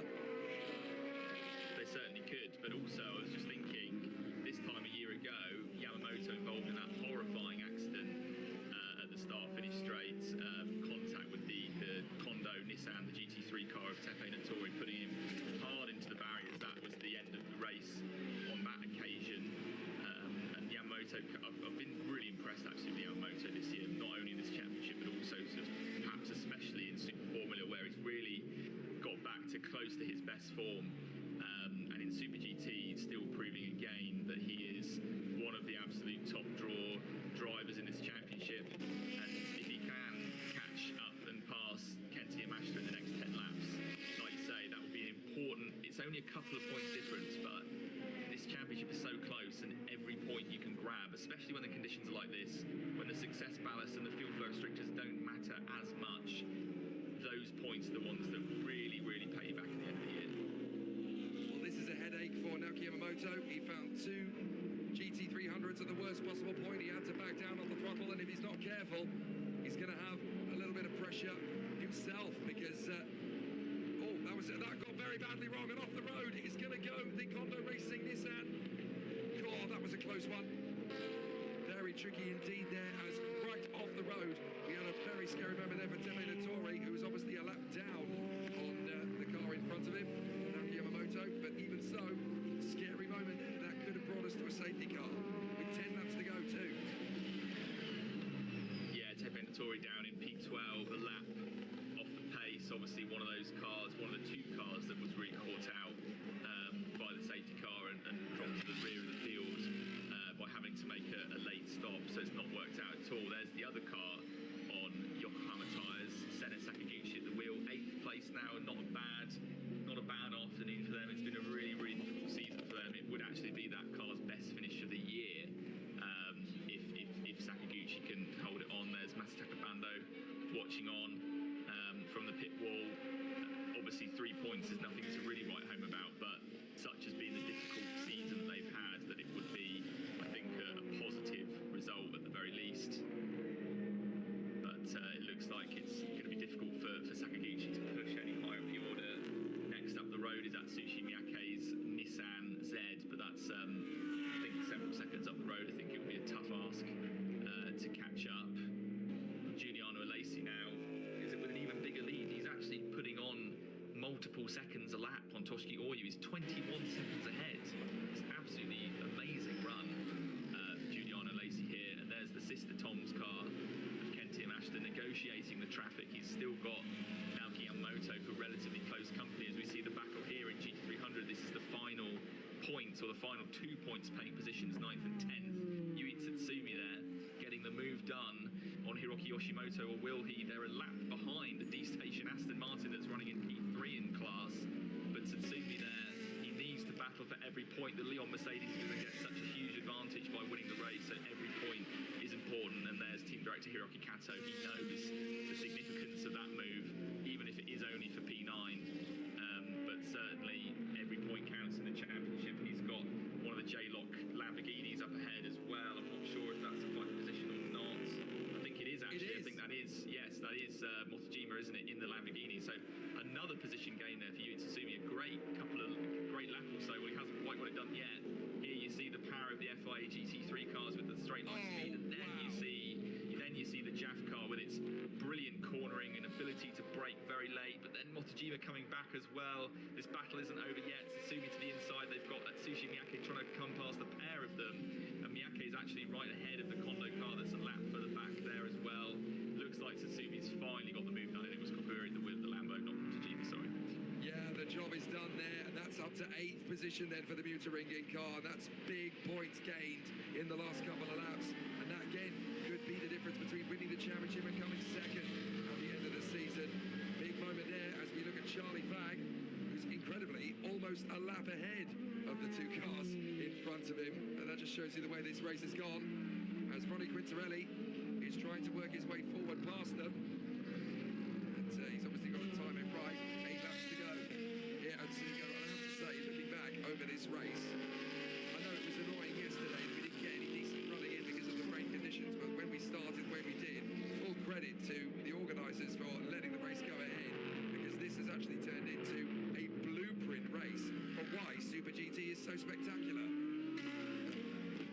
Yeah, this has been a really memorable race. I think it was always going to look like the weather was going to improve later in the afternoon. I think it's probably improved more than many of us had been hoping for, and we're going to get the full race distance in. There's 20 minutes to go until the curfew, and only 8 laps left, so we should be getting the full race distance in no trouble unless there's a safety car. You see the battle between the 87 J-Lock Lamborghini and the 31 APR Lexus. Kazuto Kontaka at the wheel. Will he be in a GT500 car next year? Perhaps. He's a candidate, certainly, for one of the berths in the Toyota GT500 squad, but certainly one of the drivers that would have been, he would have thought would have been under pressure. Giuliano Alesi has made a very good case for staying on, and I think with 2 wins potentially under his belt, then it's going to be a relatively straightforward decision to keep him on board that car. There he is, still with a huge gap over Toshiki Oyu in P2. So is this going to be a victory for the second time this year for Giuliano Alesi? Certainly the signs are good for that. In the last couple of seasons, when the critics and the journalists and the experts of the sport out here in Japan have been questioning Giuliano Alesi's motivation, his focus, his composure, has this guy got what it takes to race at the top level in Super GT? This year, he has not only answered his critics, he has basically buried them 6 feet under. That is a drive-through penalty for the number 17 car. Yeah, that's P4 out the window for Kakanoshi Notta, and the reason is a pit infraction. So no, we don't know what happened there, but of course we have seen plenty of times before cars getting penalised for that. Maybe not laying a tyre flat when it was being changed or something like that is a fairly common one, or maybe refuelling and changing tyres at the same time is another one. But either way, we might get a replay of what happened there. But for the number 17 car, that's a really late call though. That pit stop would have been made, you know, before the safety car. So that's come, or rather I should say, yeah, just as the safety car came out, wasn't it? Along with all the other cars. That's significant for the championship as well, because Kakanoshi Notta is going to come into the pit to do a drive-through. Yamashita in the Tom's Toyota 36 is going to be elevated to 4th. Naoki Yamamoto in the Kunimitsu Stanley car is going to be elevated to 5th. So that actually gives them even more points in the fight with Giuliano Alesi in the Tom's Toyota. So that single solitary point that we're going to lead by is not going to be the case anymore. Yeah, very good point. We're going to have to do a quick recalculation, but you're right, the extra 2 points, assuming that Yamashita does stay clear of Naoki Yamamoto in that battle, will actually keep the 36 car again ahead by 1 point. Unbelievable at their level of consistency.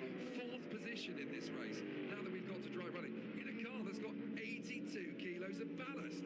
It's absolutely extraordinary as Kataka gets the move there on Matsura in the Medlife Hurricane. So the LC500H gets the move, and that was a very scary moment for the Impel to get through, but somehow has made it work to get through past the GT300s. We cut away the worst possible moment, but incredibly, Kazuki Hiramine able to make that work and stay in 3rd position. That was a scary moment and a half.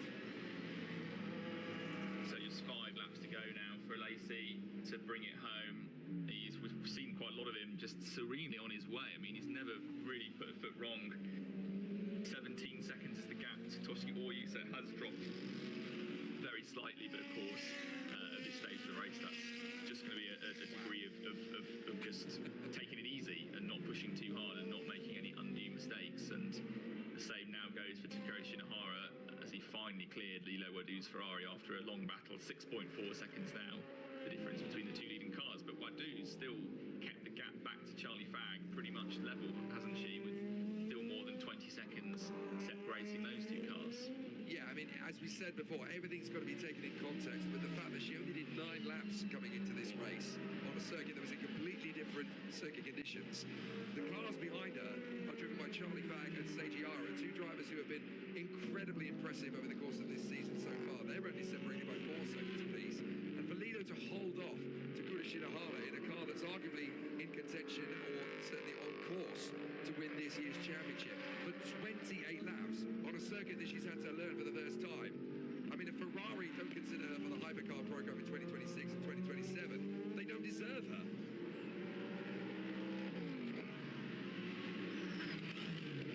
So through they come, the GT500 cars just knitting their way through the GT300 traffic.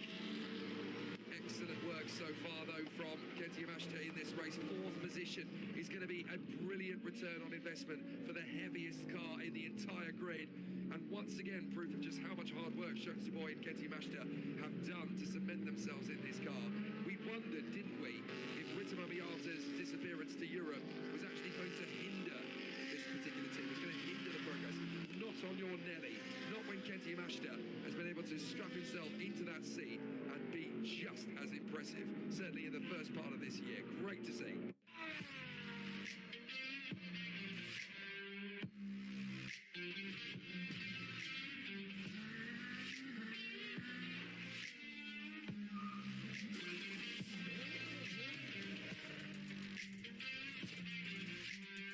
To the hairpin, there's the move, they're going to be side by side. This could be perfect timing. Sweet pass. You can use OCS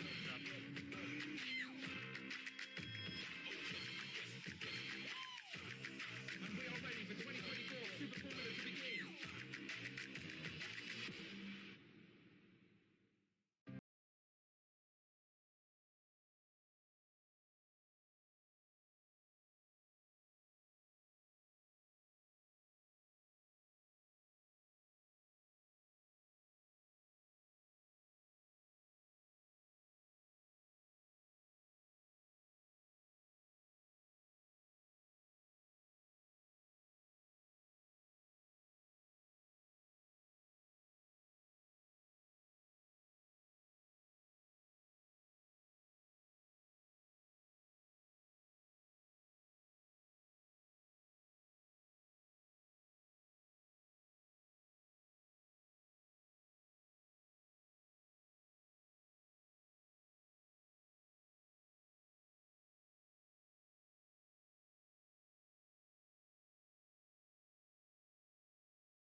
Settled into that team really well, which has come as a big surprise because he's been, he's driven for Toms before. He was part of the furniture when he was racing for Toms in Formula 3. He and Boy go back a long way and know each other very well. Quite similar drivers in many ways. As we see, this is the fight for the final point in G300. Daiki Sasaki still with a word to say in this battle against the J-Lock Lamborghini, the 88 car. Yeah, I don't think, of course, Tom's going to be singing Rittama Miata, but in the sense that Yamashita's come along and proven equally capable, then you would say that lineup's got absolutely no reason to change, probably for many years to come, actually. So we get ourselves then into the closing stages. Kazuki Hiramine just trying his best not to trip over the traffic. And here is the battle between Tebe Nattori and Ronnie Quintarelli. Quintarelli out there, of course, on slick tyres that he's had to basically nurse for the first part of this stint in order to make them usable. They are now just about there, but obviously far too late to do anything about it. It would have been incredibly impressive to see Ronnie Quintarelli turn this race around and turn it into a race victory, and the idea had merit, but that was not going to be the case today. Yeah, just a gamble too far, really. Just the strategy, the safety car. It looked like at first it really helped them, but I think in the end they were just on the same set of wet tyres for too long. And this is another disappointing result potentially from 23 car. This is going to put them not almost out of title contention, not quite,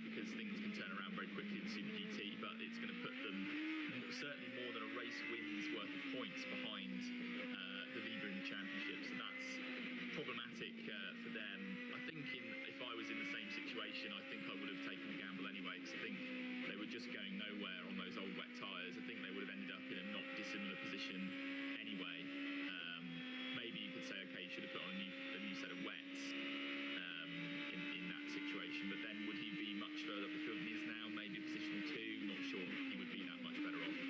He's going to try and finish this off as we go into the closing stages, but you are absolutely right in terms of the title contentions. I mean, you've got to think they really need a victory and on top of this next time out, and then hope that the car is going to be on point at Suzuka with few points scored with the cars around them to really stand a chance of the title going to Nismo.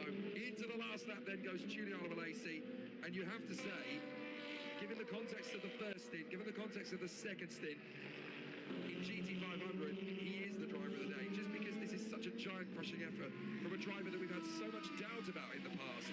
Sasahara did an amazing job in the first stint, let's not ignore that, but for Giuliano Malesi to disappear into the distance, that's giant killing. Yeah, Sasahara obviously put them in that position. It would have been really fascinating to see if the roles were reversed, how Alesi would have got on in that situation, but you have to think with the car performing the way it has been, he would have been probably making his way up the order sooner rather than later as well. And like you say, he's just not put a wheel wrong, has he? And rather he's actually pulled out quite a big gap over Toshi Oyu. We know how good Toshi Oyu is, and he's been certainly an impressive driver this weekend, especially with the lap in free practice. But when push came to shove, when it really mattered, it was Alesi who had all the answers. Out of the final turn and up over the crest for the last time here at Sportsland Sugo. It's the 37 TGR Team Delight Top Supra. Giuliano Malesi crosses the line. He wins with Ukyo Sasahara, and the Leon Pyramid Mercedes crosses the line directly behind it.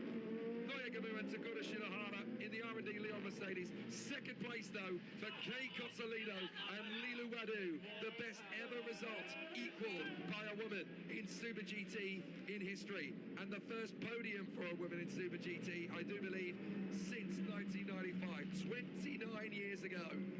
The D-Station Vantage Aston comes home in third. The Keeper Supra Toshiki Oyu crosses the line in second place. Kazuki Hidamine in the Impul in third place. What an amazing race. And again, Super GT just delivers in spades. The Tom's Toyota that takes the win gets their second win of the season. So does the Leon Pyramid Mercedes. What an amazing day out we've had at Sportsland Sugo. We were sceptical at the start. Are we going to get a race? Is it going to be worth it?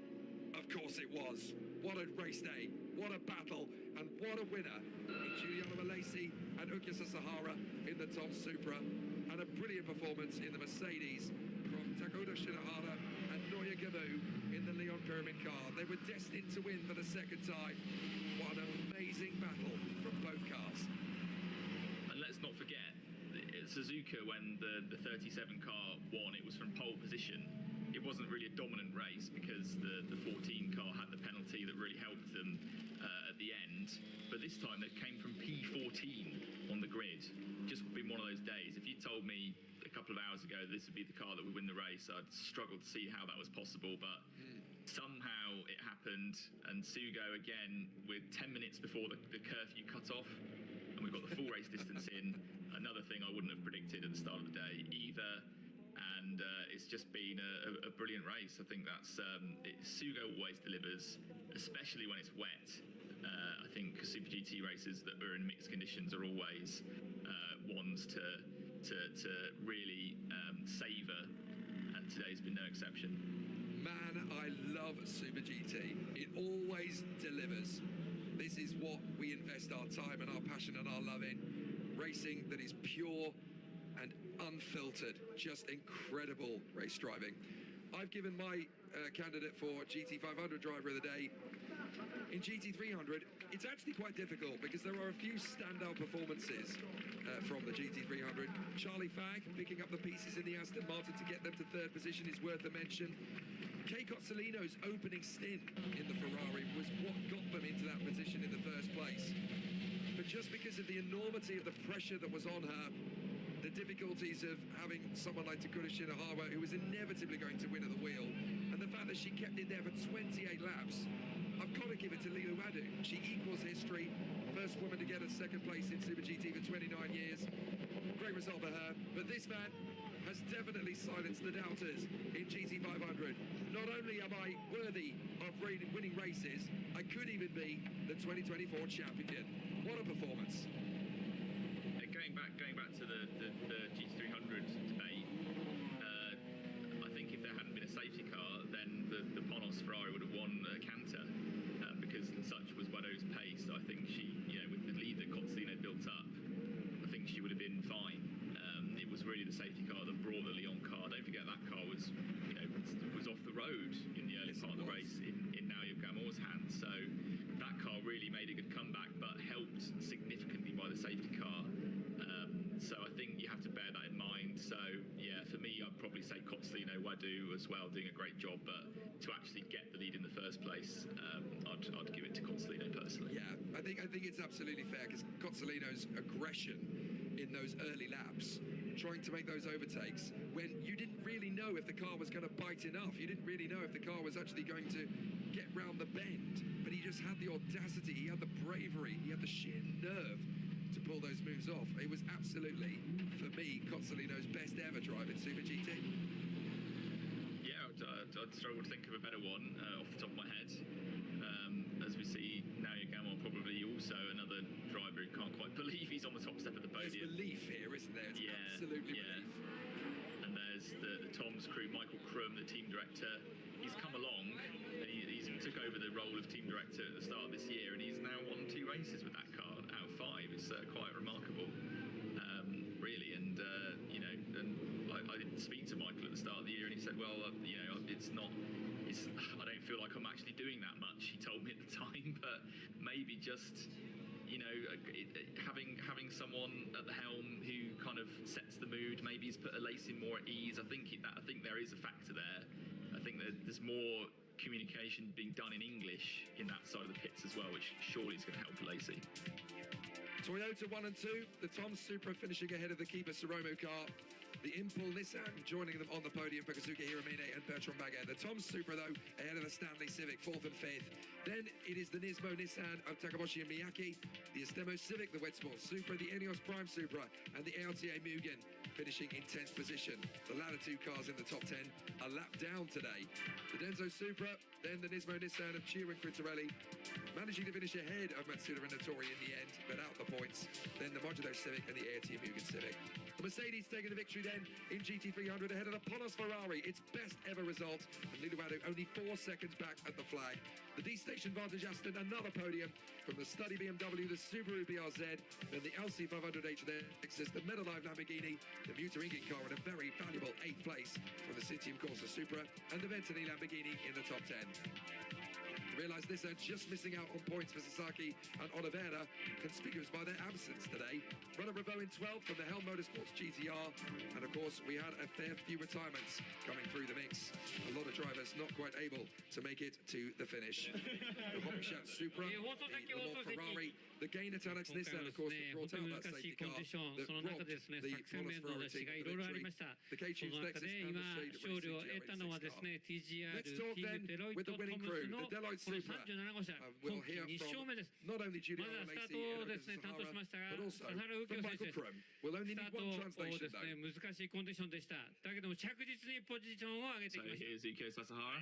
もうね、本当に難しいコンディションで最後までどのタイヤ選ぶか悩んだんですけれど、So we were really チームも全体で struggling to pick the right tyre in these difficult positions, but we made the right とにかく decision. タイヤも守りつつも、とにかく And we were trying to スピードの中では really トップまで上 look がる after という the 意識 tyres, でいたので、 even in the first 最終的にそれ stint. でバトンを渡せることができて、僕として So は I was 本当 happy に to 今日 hand over to 100% Giuliano の仕事ができたのかなと in 思 the い lead. ます。 So it feels like a day where we all did our jobs to 100% of our ability. そうですね、まあとにかく最初もうす So it was difficult at the ごい start. 大変で耐えてくれって So it was もう very 気合で difficult. なんとかしてくれっていう感じだったんで、 So まあなんとかもう必死に really 本気 struggling で耐 for えて grip まあ in で the もそれが early 最後こうやって stages. 結びついてくれたんで、まあもう本当にもうチ But ーム the fact we were able to kind of get through that, put everything together, and ありがとうござい just ます。 nothing but gratefulness towards the team. Says Ukyo. 担当しました So ジュ should be リアノ・ア translation レ of ジ選 Giuliano. 手です。アレジ選手後半めちゃめちゃ速い。まあいい車出たですね。はい、みんな saying was トムス it was a good メカ car. とエンジニアもみんな頑張ったし、いいタイヤも So everyone in the team did a great job. Bridgestone as well. 本当に So I'm これは grateful チ to ームワー them. クです。ドライバーだけじゃないです。トッ Not プで just ですね the バ driver, トン it を was a 渡され team て effort, he そこ says. からですねスリックタイヤでというところでどんどんタイムが良くなりました。はい、そうですね。まあどんどん乾いてた時はやっぱりどんどんタイヤの温度も上がってたし、まあ So when the track dried, the temperature of the tire increased ミ as スな well. しでこういうコンディションはすごい難しくんで、だから So it was very difficult チー to ム not の make 皆 a さんで mistake 一緒 in に these ミス conditions. なしで最後までいけて本当に嬉しい。 So for the これで So ポ very イントランキングも2位 very happy to make it to the end without any mistakes. おめでとうございました。ありがとう Bit ご of ざ a います。 grammatical faux そ pas し there て from ミハイ Gino ル・ at ク the ル end. ム監督です。監督2勝目です。はいすいませんで So した second win as a team director for Michael Krum, another 信 speak じ of られない結 Japanese. 果でしたですね。後ろからスター A トして result I can't believe to come from the back of the grid as なん well. とかポイント取ろうと思っていいタイヤチョイスしてすごい難しいレースでしたですね。ドライ So バ it was a ー very difficult race, but the が tyre choice was absolutely 非常に crucial. 難しい条件で走って So ステップバイステップ前行って非常に we made our way forward メーカー from の the チー back, ムとかエンジニア step みん by な step. すごいいい仕事した。 And ピットレインの all 中 the もね mechanics 大 and 変でしたね。 engineers did a great job, even in that super crowded pit lane when all the cars came in together 信 at じ the ら head れ of な the い field. ミスなしのレース2人がやった。 Like, はい、これは夢ではありません。おめ almost でとうご can't ざいまし believe that we were able to た。 get through that such difficult race without making any mistakes. So there's Michael Krum.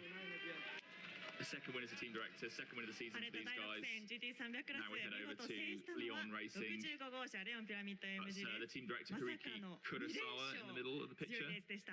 改めて選手の皆さんにお話を伺っていきたいと思いますが、まず篠原選手 First, we're 最 going to 後 hear from ドキドキの Shinohara. 攻防戦を制してトップに躍り出たあの時の心境を聞かせてください。僕多分出たタイミングが SC 明けだったんですけど、そこから少し